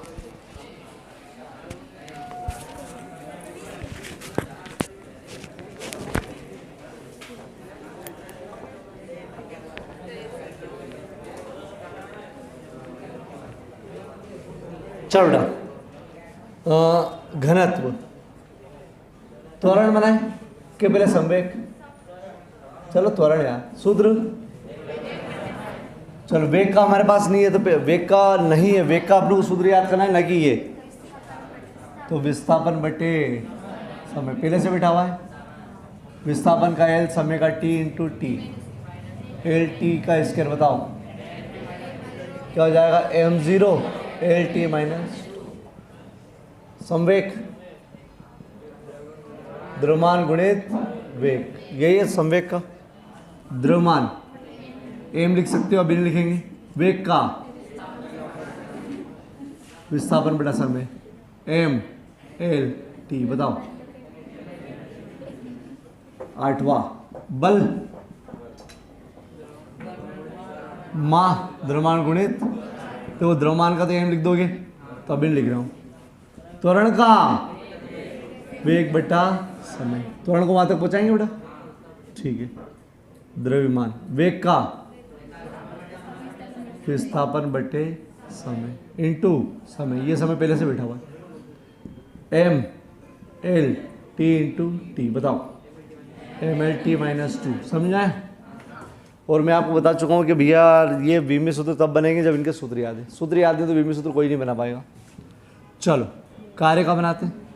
कार्य का बल गुणित विस्थापन, बल का अच्छा डायरेक्ट लिखूँ। अब मैं बल के जितने ही बनेंगे डायरेक्ट लिखूँगा। हो बल के तोड़ोगे तो भी बनेगा लेकिन डायरेक्ट लिखूँगा। तो बल का याद कर लो, एम एल टी माइनस याद करो। विस्थापन का एल में एल जोड़ोगे तो गुणा करोगे तो एल में एल का गुणा करोगे तो एल स्क्वायर। चलो एक और खास बता रहा हूँ बेटा, पृष्ठ तनाव। पृष्ठ तनाव का सूत्र बल बटे लंबाई, बल का लंबाई एल कटेगा तो एम एल 0 टी माइनस, रुक जाओ पृष्ठ तनाव हो गया ना। दाब का बताओ, दाब का बल बटे क्षेत्रफल, बल का क्षेत्रफल का लंबाई गुणित चौड़ाई एल इंटू एल बताओ क्या आएगा। M L minus 1 T minus, ये होता है विकृति, लंबाई में परिवर्तन बटे एक पूरा वीडियो विमी सूत्र का ही है भैया। पूरे विमी सूत्र बनाना सिखाया मैंने, जितने भी 11वीं के अंदर सब बनाना सिखाया कि नहीं एक वीडियो। अभी तक हल्का सा रिवीजन। लंबाई में परिवर्तन एल, प्रारंभ लंबाई एल कटेगा तो कुछ भी नहीं, m0 l0 t0, किसी घात 0 होती तो 1 होता ही इसी, तो इसको बोलते हैं वी माइन। एक होता प्रत्यास्था गुणांक, प्रत्यास्था गुणांक ई, प्रतिबल बटे, तो प्रतिबल का बल बटे क्षेत्रबल, बल का, और विकृति का कुछ होता ही नहीं है। अरे विकृति का कुछ होता ही नहीं है, तो बल का क्षेत्रबल का लंबाई गुणित इसका कुछ होता ही नहीं है, क्या हो जाएगा m। बढ़िया है, ठीक है। चलो ये विमी सूत्र क्या काम आते हैं, तो विमी सूत्र के अनुप्रयोग या उपयोग समझो।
चलो विमी समीकरण के उपयोग या मतलब सॉरी विमी विश्लेषण विधि बोलो या विमी सूत्र के उपयोग बोलो।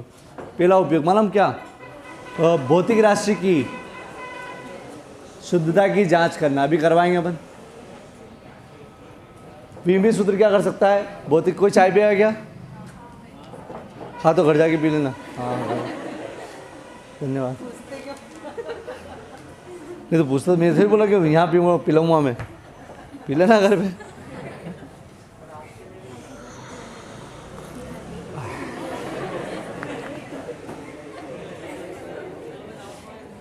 ठंडी हो जाएगी यार।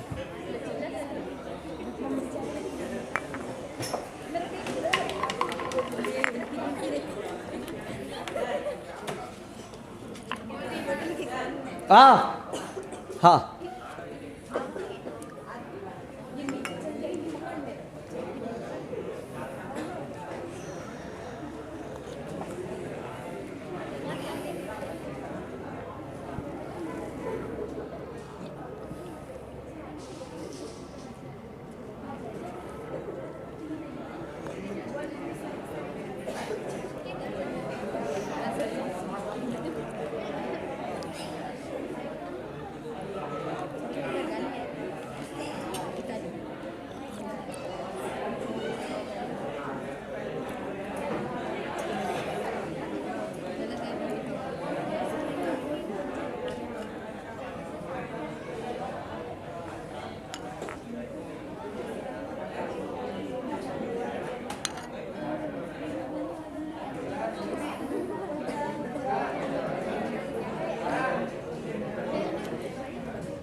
ओ पी लिया, कोई पहले बोलना था नहीं।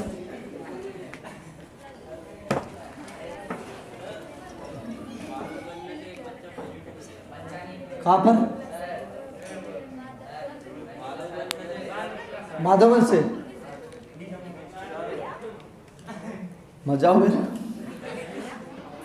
पहला शुद्धता की जांच करना। देखो तुम्हारी सबकी एग्जाम अच्छी तरह से होगी, बताओ क्यों? क्योंकि बेटा प्रभाव इतना है नहीं अभी जो तहसील लेवल का, तो एग्ज़ाम कर लेंगे वो, ध्यान हो 100% करेंगे। नहीं तो अब तक तो बंद हो जाता बहुत सही चीज। इतने केस आ रहे हैं, मतलब 150 केस 124 केस परसों भी थे उज्जैन में, 124 केस चोरी होते हैं मतलब इतनी स्पीड से। लेकिन दिक्कत बहुत कम हो रही है, इसलिए ध्यान रखना कि एग्ज़ाम होगी। अगर ऐसे ही एक आध महीने मतलब 10-15 दिनों चला ना, तो ये मान के चलना कि हाँ बोले कुछ नहीं चलने दो, सब सर्दी जुकाम में ना बन, समझ आ गई कि नहीं? इसलिए अब तुम्हारी एग्ज़ाम होगी बेटा, विश्वास करो। और एग्ज़ाम स्कूल में बुला के होगी और शानदार वाली होगी, ठीक है। शुद्धता की जांच करना, तो शुद्धता की जांच कैसे करेंगे ये बताएंगे। शुद्धता की जांच करना बेटा अभी बताएंगे हम। भौतिक राशि का पारस्परिक संबंध स्थापित करना। भौतिक राशि का पारस्परिक संबंध, ठीक है। शुद्धता की जांच बता दूं पहले, हालांकि v = u + at, ये एक सूत्र है। बताओ क्या आएगा सूत्र है? गति के प्रथम समीकरण है, t = 2π√L/g, सरल लोलक का दोलन का। ये सूत्र सही लिखा या गलत लिखा? ऐसा तो नहीं g/a लिख दिया तो ये गलत है कि सही है, ये बता देगा। ये u की जगह यहाँ पर a + ut तो नहीं है, ये ऐसा लिखा तो बता देगा गलत लिखा आपने। कहाँ गलती करी ये नहीं बताएगा, ये बता देगा वहाँ गलत लिखा बेटा, सही लिखा हो, ठीक है। चलो, तो पहला शुद्धता की जांच करेगा, दूसरा भौतिक राशि का पारस्परिक संबंध। पारस्परिक संबंध का मतलब ये होता है, उन्होंने बोला कि यार दोलनकाल टी दो बातों पर निर्भर करेगा, एल और जी पर। एल मतलब डोरी की लंबाई, जी गुरुत्वीय त्वरण पर निर्भर करता है। तो बोला सूत्र बनाओ, तो सूत्र ही बना देगा कौन? अभी विमीय विश्लेषण विधि या विमीय सूत्र। तो पहला शुद्धता की जांच करना, दूसरा भौतिक राशियों का पारस्परिक संबंध, तीसरा भौतिक राशि के एक पद्धति के मात्रक को दूसरी पद्धति के मात्रक में बदलना। जैसे 1 मीटर बराबर 100 सेंटीमीटर, ये एसआई मात्रक है और ये सीजीएस। 1 किलोमीटर बराबर 1000 मीटर, ये किलोमीटर, किलोमीटर ऐसा ही नहीं है, लेकिन ये अलग मात्रक, ये अलग मात्रक है, ठीक। चलो 1 किलोग्राम बराबर, ये एसआई मात्रक है, ये सीजीएस मात्रक। एक पद्धति की मात्रा को दूसरी पद्धति की मात्रा में बदलने में ये नहीं, लेकिन बल का एसआई मात्रक क्या है मालूम? जूल। सीजीएस मात्रा है न्यूटन, और सीजीएस होता है डाइन। तो 1 न्यूटन बराबर कितने डाइन, तो ये बताएगा। तो एक पद्धति के मात्रक को दूसरी पद्धति के मात्रक में बदल देंगे अपन इस विधि द्वारा।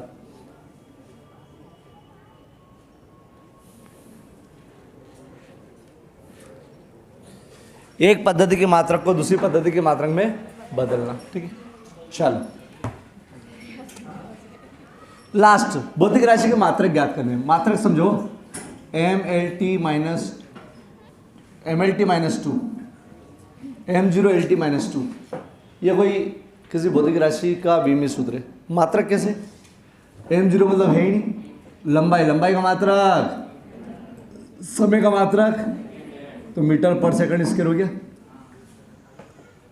तो ये भौतिक राशि का मात्रक भी ज्ञात करेगा, ठीक है। अभी 3 विशेष बताएंगे अपन आज, एक मतलब 3 विशेष बताएंगे। कौन सा? शुद्धता की जांच करना, 2-3 क्वेश्चन, 5 क्वेश्चन इसके। भौतिक राशि का पारस्परिक संबंध, 2-3 क्वेश्चन इसके मिलेंगे। एक पद्धति के मात्रक की दूसरी पद्धति बदलना, ये 2 मिलेंगे। और एक और क्या बताया मैंने? भौतिक राशि के मात्रक। लेकिन ये ऑब्जेक्टिव क्वेश्चन याद करो, 2 नंबर में आ जाएगा। भौतिक राशि नहीं, विमीय सूत्र के उपयोग क्या? भौतिक राशि की शुद्धता की जांच करने में। दूसरा क्या? भौतिक राशियों का पारस्परिक संबंध स्थापित करने में। तो एक पद्धति के मात्रक को दूसरी पद्धति के मात्रक में बदलने में, और भौतिक राशियों का मात्रक ज्ञात करने में।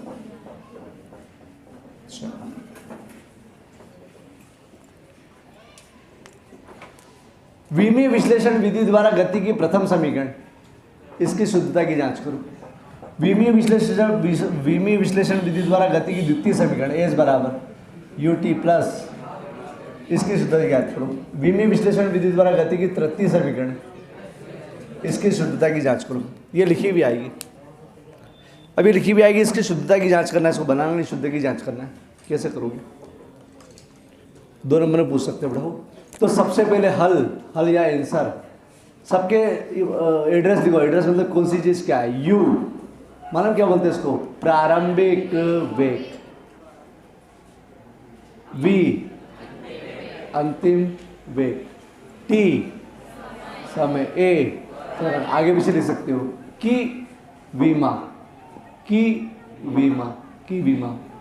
मतलब क्या? तो अभी निकाला वेग, कोई सा भी वेग हो, मतलब प्रारंभिक हो या अंतिम हो, वेग LT-1 देखना। अरे यार, वेग विस्थापन बटा समय, विस्थापन का L, समय का। ये वाला भी समय के लिए केवल त्वरण LT-2, ये उसी का लिखा था मैंने। त्वरण वेग बटे समय, वेग विस्थापन बटा समय, समय पहले से ही है, सही है। चलो अब क्या करेंगे हम? शुद्धता की जांच करने के लिए समीकरण ये वापस लिखेंगे और इनके सबकी विमाएं लिखेंगे। LHS की विमा RHS की विमा के बराबर आ जाए तो बोले शुद्ध है। कैसे? देखो, V की विमा U की विमा प्लस A की विमा और T की विमा, A की विमा T की विमा, LT-1, इधर भी LT-1 आना चाहिए सब जगह पर, प्लस चलो L बताओ क्या हो जाएगा?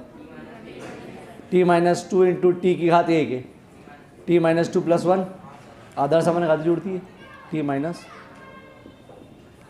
L अपनी जगह पर T का T से लड़ेगा बेटा।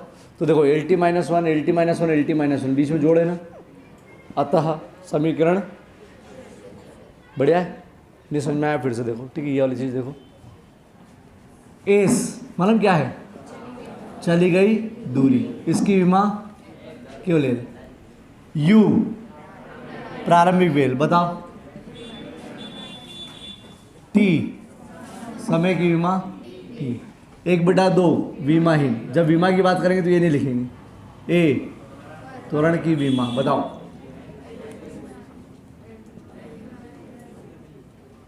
टी समय हो ही चुका है, चलो इसकी विमा लिखेंगे। एस एल, सब जगह ये लाना चाहिए। यू के लिए, टी के लिए टी, 1/2 लिखेंगे ही नहीं। ए,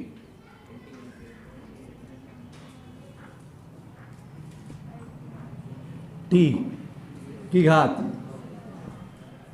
सब एल, टी घात 0। बताओ क्यों? अरे t-1 टी आधार सामान्य घातें जुड़ जाती है,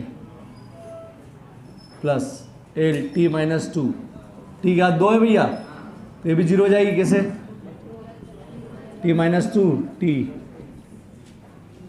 सही है। घात 0 का मतलब क्या है ही नहीं, सही है। चलो ये करके बताओगे क्या?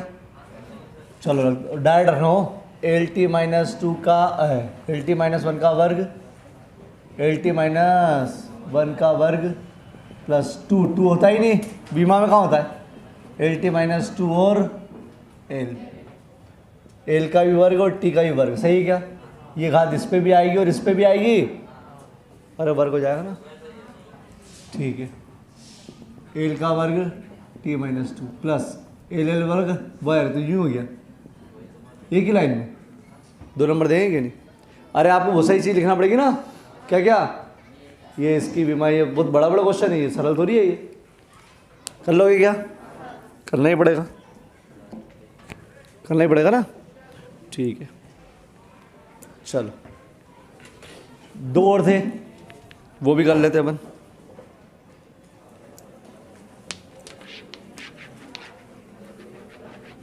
कि वो कल करेंगे, चलो कल कर लेंगे।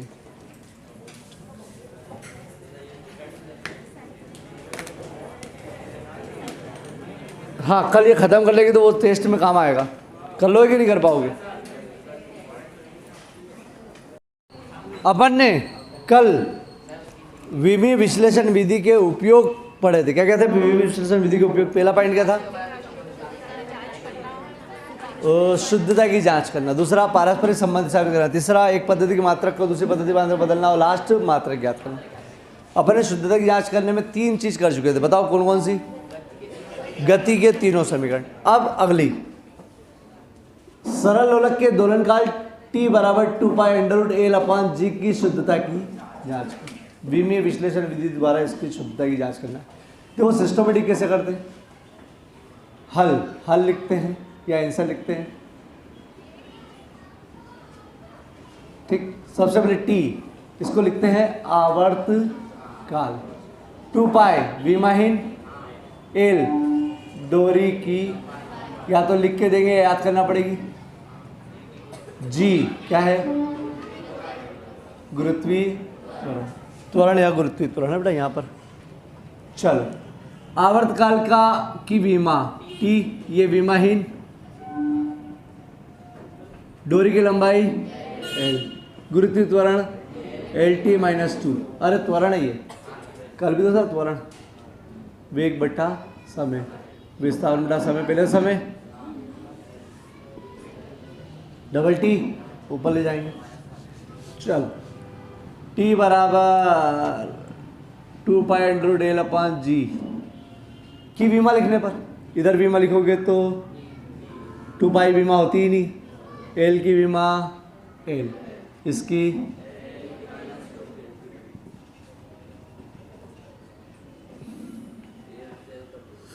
काट दूँ, चलो काट दिया। ऊपर गया तो घात 2, बाहर आएगा तो बाहर आ जाएगा ना, LHS की विमा बराबर, ठीक। एक और था, माध्यम में ध्वनि का वेग E/d, ये था क्या?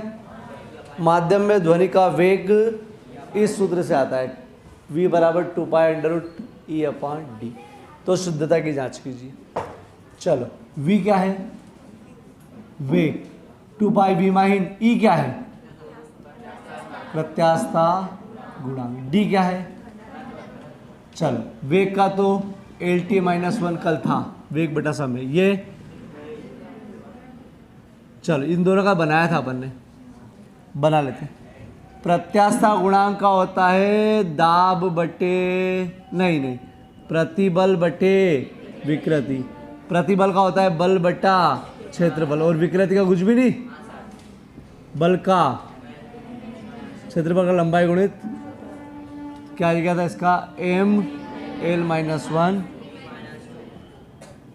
चलो घनत्व का होता है द्रव्यमान बटे आयतन, द्रव्यमान बटे आयतन, लंबाई गुणित चौड़ाई गुणित ऊंचाई, तो क्या हो जाएगा, एम एल की घात 3 आएगी ना। चलो LHS की विमा और RHS की विमा बराबर आना चाहिए, लिख दो। इसका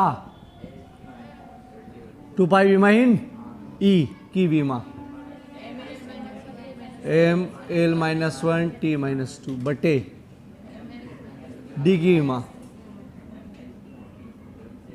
चलो अब थोड़ा सा मेहनत कर लेते हैं इसमें, एम से एम खत्म, सही है क्या, ऊपर जाएगा अभी L minus one T minus to, ऊपर ले जाऊँ क्या, plus L minus one T minus two plus 3, सूझ पड़ी क्या, ओ एल पे होगा ना, बताना चाहिए ना। चलो ये कितना हो जाएगा, एल की घात,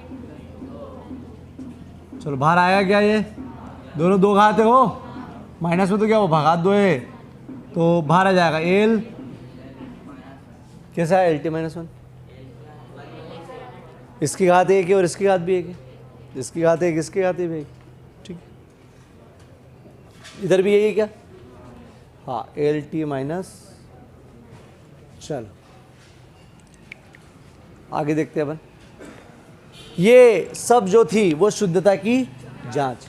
अगली चीज थी अपनी पारस्परिक संबंध स्थापित करना। पारस्परिक संबंध स्थापित करने के 2 डेरिवेशन देख लो।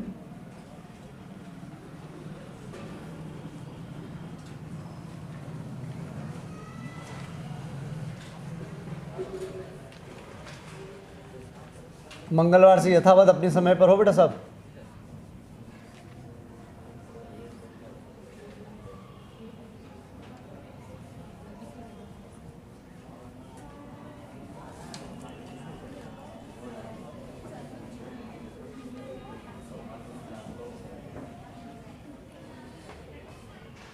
चलो बेटा, उन्हें बोला है शुद्धता की जांच करने के बाद अब पारस्परिक संबंध बेटा सूत्र बनाना है, समझ ना बेटा। उन्हें बोला है सरल लोलक का दोलनकाल T, उसकी प्रवाह की लंबाई L और गुरुत्वीय त्वरण G पर निर्भर करता है। तो विमीय विश्लेषण विधि से इसका सूत्र ज्ञात करो। क्या आएगा ये, हालांकि ये बड़ा है, 2 नंबर लायक नहीं है, लेकिन फिर भी करवा रहे हैं अपन। क्या बोला है, प्रवाह की लंबाई T, तो सरल लोलक का दोलनकाल T, प्रवाह की लंबाई L और गुरुत्वीय त्वरण G पर निर्भर करता है। तो आप विमीय विश्लेषण विधि से इसको ज्ञात करो। कैसे देखना बेटा, माना T समानुपाती LG, याद करो पहले ये करेंगे अपन, जिस पे निर्भर करता है उसको उसकी घात A और B चढ़ा के समानुपाती लिख दो, वो भले मन से बना के दे, अपन ऐसे ही करेंगे। T समानुपाती L की घात A और G की घात B, जब भी समानुपाती हटता है तो नियतांक के एक नियतांक, ठीक है। इसको समीकरण 1 नाम दे दो। समीकरण 1 नाम देने के बाद आपको सबकी विमाएँ लिखना है, तो विमा एक तरफ लिख लो पहले, T की विमा, L की विमा और G की विमा, K विमा ही न बढ़ाओ, K विमा ही, T की विमा T, L की विमा L, G की विमा, चलो रिवीजन करवा रहा हूँ, डिटेल में उसमें देखना हो पुराने वीडियो में, और K तो विमा ही। चलो अब आपको निकालने के लिए क्या करेंगे, अब 2 मिनट समझो मैं क्या करूँगा। मैं यहाँ पर केवल A और B का मान निकालूंगा और यहीं रख दूंगा, उत्तर आ जाएगा। A और B का मान निकालना और यहीं रखना, ठीक है। A और B, क्योंकि ये समानुपाती तो, लेकिन ये नहीं मालूम कि बटे में है अपॉन में, इसलिए मैं A और B का मान निकालूंगा। निकालने के लिए यहाँ की सबकी विमा लिखो, T की विमा T है, K विमाहीन कुछ भी नहीं रखना है, L की विमा और G की विमा। L की विमा कितनी, G की, पहले गुणा मतलब घात की घात चढ़ाओ, A, L की घात B, T की घात माइनस 2B, कैसे, इसकी घात B, इसकी घात माइनस, चलो गुणा, गुणा कैसे होता है, घातें जुड़ती है, L का L में, T अपनी जगह पर, क्यों एल का एल में करा हो, टी अपनी जगह पर। अब क्या करेंगे मानो, सबका विमीय सूत्र लिखेंगे, इधर का भी इधर का भी। विमीय सूत्र क्या होता है, m0 l0 t, टी एक ही बार है, इधर भी m0 l। चलो तुलना करेंगे बेटा, तुलना पीछे की घात से करो, इसकी घात एक, आपने को ए और बी निकालना बेटा। तो टी के घात की तुलना, टी की विमा की तुलना या घात की तुलना क्या हो जाएगी, इधर इसकी घात, तो b बराबर क्या आएगा, गुणा वाला बटे में बेटा, माइनस में आया हो गुणा वाला बटे में। हाँ चलो, एल की तुलना करने से फ़ायदा नहीं है कि है क्यों नहीं है, एल की विमा की तुलना से फ़ायदा है। a प्लस बी बराबर 0, ए अपनी जगह और बी की जगह ये ऊपर नीचे चल जाएगा माइनस बेटा, ए बराबर उधर जाएगा बेटा, अब उधर गया। अब यहाँ तक समझो क्या करा अपन ने, पहले एल और जी पे तुलना कर, तो एल और जी पर निर्भर करती है तो टी समानुपाती एल और जी, ए और बी मन से चढ़ाया अपन ने, ठीक है। चलो ए और बी मन से चढ़ाया अपन ने, तो फिर इसकी घात रख दी, मतलब सबकी विमा लिख के, सबकी विमा लिखी, घात के लिए सबकी विमाएँ लिखी, ये वापस से लिखा है इन सबकी विमा, इसकी विमा, इसकी विमा और इसकी विमा, ए और बी अपनी जगह पर। इसका इसमें घात में गुणा कर दिया, इसकी घात में गुणा कर दिया, कि घात की घात है ये, आधार सामान्य घातें जोड़ दी, पूरा विमीय सूत्र लिखा, टी की घात की तुलना करी, इसकी एक है और इसकी -2b, एक और -2b, यहाँ a प्लस बी और इसकी 0, a प्लस बी 0, यहाँ से b का मान निकाला, यहाँ से रख के a का मान, a और b का मान रख दो समीकरण 1 में। समीकरण 1 मतलब ये k, t बराबर k, l अपनी जगह पर, a की जगह 1 बटा 2, g b की जगह नीचे लाए, माइनस घात को प्लस लाने के लिए नीचे लाए। किसी घात भी अगर आधी होती है, आधी, तो उसको मानते हैं काई में, वो किसी घात आधी हो तो उसको काई में मानते अंडर रूट, तो ये अंडर रूट भी चले गया, ठीक है। चलो रुक जाओ, ऐसा ऐसे ही उन्होंने बोला है कि माध्यम की प्रत्यास्थता गुणांक और घनत्व डी पर निर्भर करता है। माध्यम की प्रत्यास्थता गुणांक ई तथा घनत्व डी पर निर्भर करता है। तो विमीय विश्लेषण विधि द्वारा आपको ज्ञात करना है, क्या ज्ञात करना है, वो सूत्र है वो ज्ञात करना है। तो वही क्या करोगे, ई समानुपाती ए, वी समानुपाती ई की घात ए और बी डी की घात, मन से बना सकते हो कुछ भी, हो डाउ वी बराबर, बताओ क्या आएगा ना, सही क्या यहाँ तक, गलत है क्या, डी छोटा लिया क्या, अरे चलेगा वैसा भी है। समीकरण 1, सबकी विमा है, इसकी विमा के विमाहीन, ई की विमा बताओ, अभी निकाली थी अपन, एम देखो तो यही थी क्या, घनत्व की एम, देखो यही थी क्या, ठीक है। सबकी विमा रखो, वी एल टी -1, के अपनी जगह पर, नहीं के भूल जाओ, विमाहीन, A E D M L minus, चलो एम की पावर ए एल की पावर माइनस ए टी की पावर 2a, एम की पावर बी एल की पावर, चलो आधार सामान्य घातें जुड़ेगी, एम एम सही है, एल वाला -a -3b, टी वाला है ही नहीं। चलो विमीय सूत्र लिखो, m0 एल टी -1, कुछ गलत लिखा क्या हमने,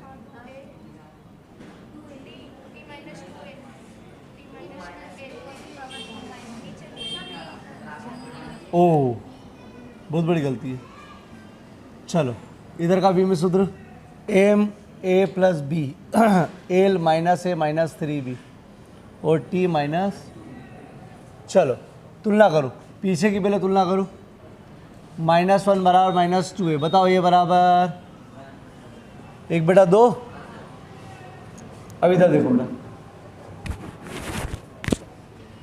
अगर आप इसकी तुलना करते हो तो थोड़ा सा कठिन पड़ता है, क्योंकि एक लिखोगे और इतना सारा लिखोगे। तो अपन तुलना कर रहे हैं एम की। फिर से सुनो, इसकी तुलना करो तो कठिन पड़ेगा, आ तो जाएगा। यहाँ एक लिखोगे और माइनस है -3 भी, तो कठिन पड़ेगा। ये ज़्यादा सरल है। 0 ए की जगह, तो बी बराबर उधर ले जाओ, रख दो समीकरण 1 में, कि अपनी जगह पर ई की जगह ई, ए की जगह डी की जगह डी है, बी की जगह नीचे लाओ उसको उतार के बताओ। बढ़िया, ठीक है।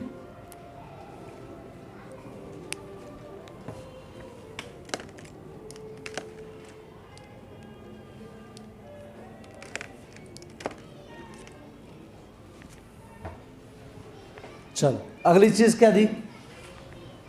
एक पद्धति के मात्रक को, इतना विशेष नहीं लेकिन देख लो,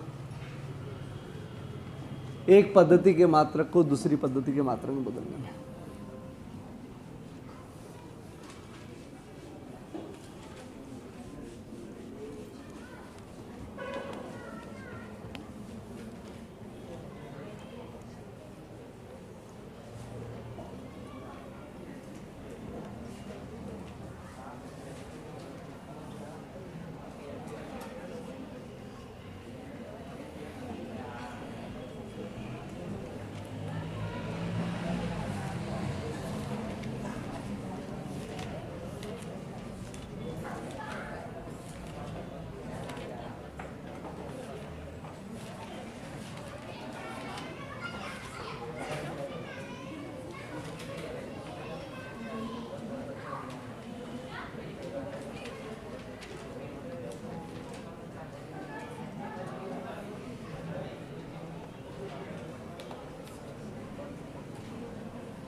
छोड़ो, विमीय विश्लेषण विधि द्वारा बल के एसआई मात्रक, कोई बताएगा बल का एसआई या एम के एस मात्रक क्या होता है?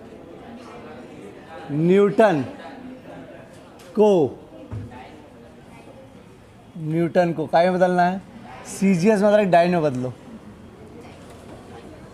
कैसे बदलेंगे? 2 मिनट समझ नोट। हल सिंपल सी चीज, आपको ये बताना है 1 न्यूटन बराबर कितने डाइन, ये बताना है। चलो तो इसमें जो भौतिक राशि उसको लिखो, तरीका समझो। भौतिक राशि क्या है? बल। भौतिक राशि बल है, ठीक है। बल का विमीय सूत्र, MLT माइनस, याद कर लो बल का विमीय सूत्र, ठीक है। चलो सूत्र याद करो, N2 क्या सूत्र है? N1U1 बराबर N2।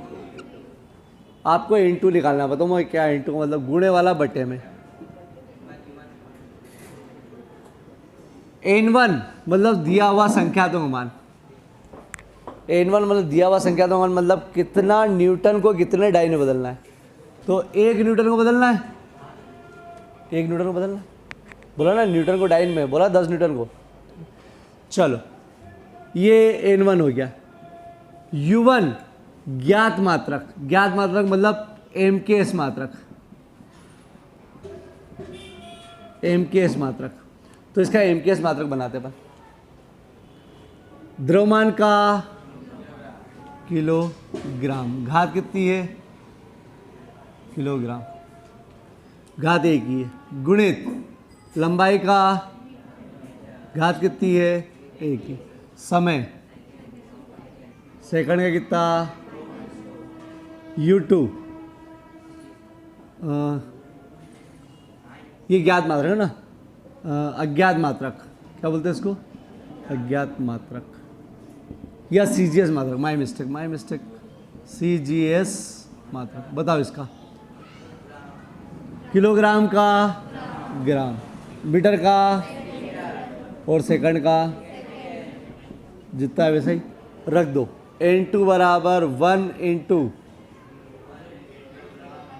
इंग्लिश में लिख दूँ क्या, केजी, मीटर, सेकंड की घात,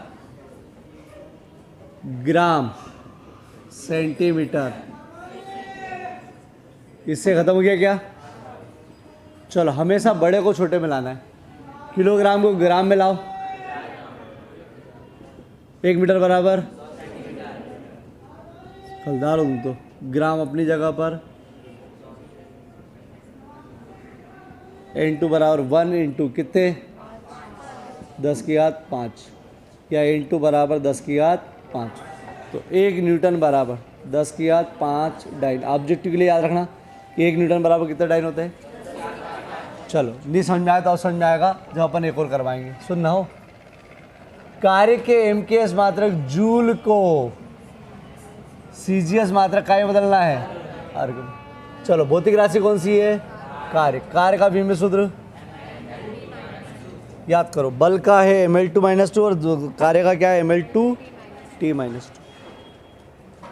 ठीक, चलो सूत्र N1U1 बराबर N2 बराबर N1U1 बराबर, चलो U1 मतलब ज्ञात मात्रक, N1 तो एक ज्ञात मात्रक, किलोग्राम मीटर स्क्वायर सेकंड का स्क्वायर, U2 बताओ, gram centimetre square. 1 into U1 kilogram metre square gram centimetre square, kilogram gram में 100, वर्ग लगा भी हो, वर्ग लगा है ना, बटे में, अरे लिख रहा हूँ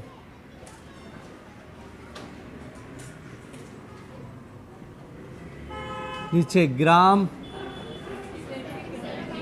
अरे हो रे ये लो सेंटीमीटर, ग्राम से ग्राम खत्म, अरे अभी कहाँ से खत्म हो जाएगा, 2 बार लिखना है ना, अरे 2 बार लिखना है ना, बटे में, अरे इसके तो लिखा है नीचे भी, अब कटिया 2 बार, कितना आएगा बताओ,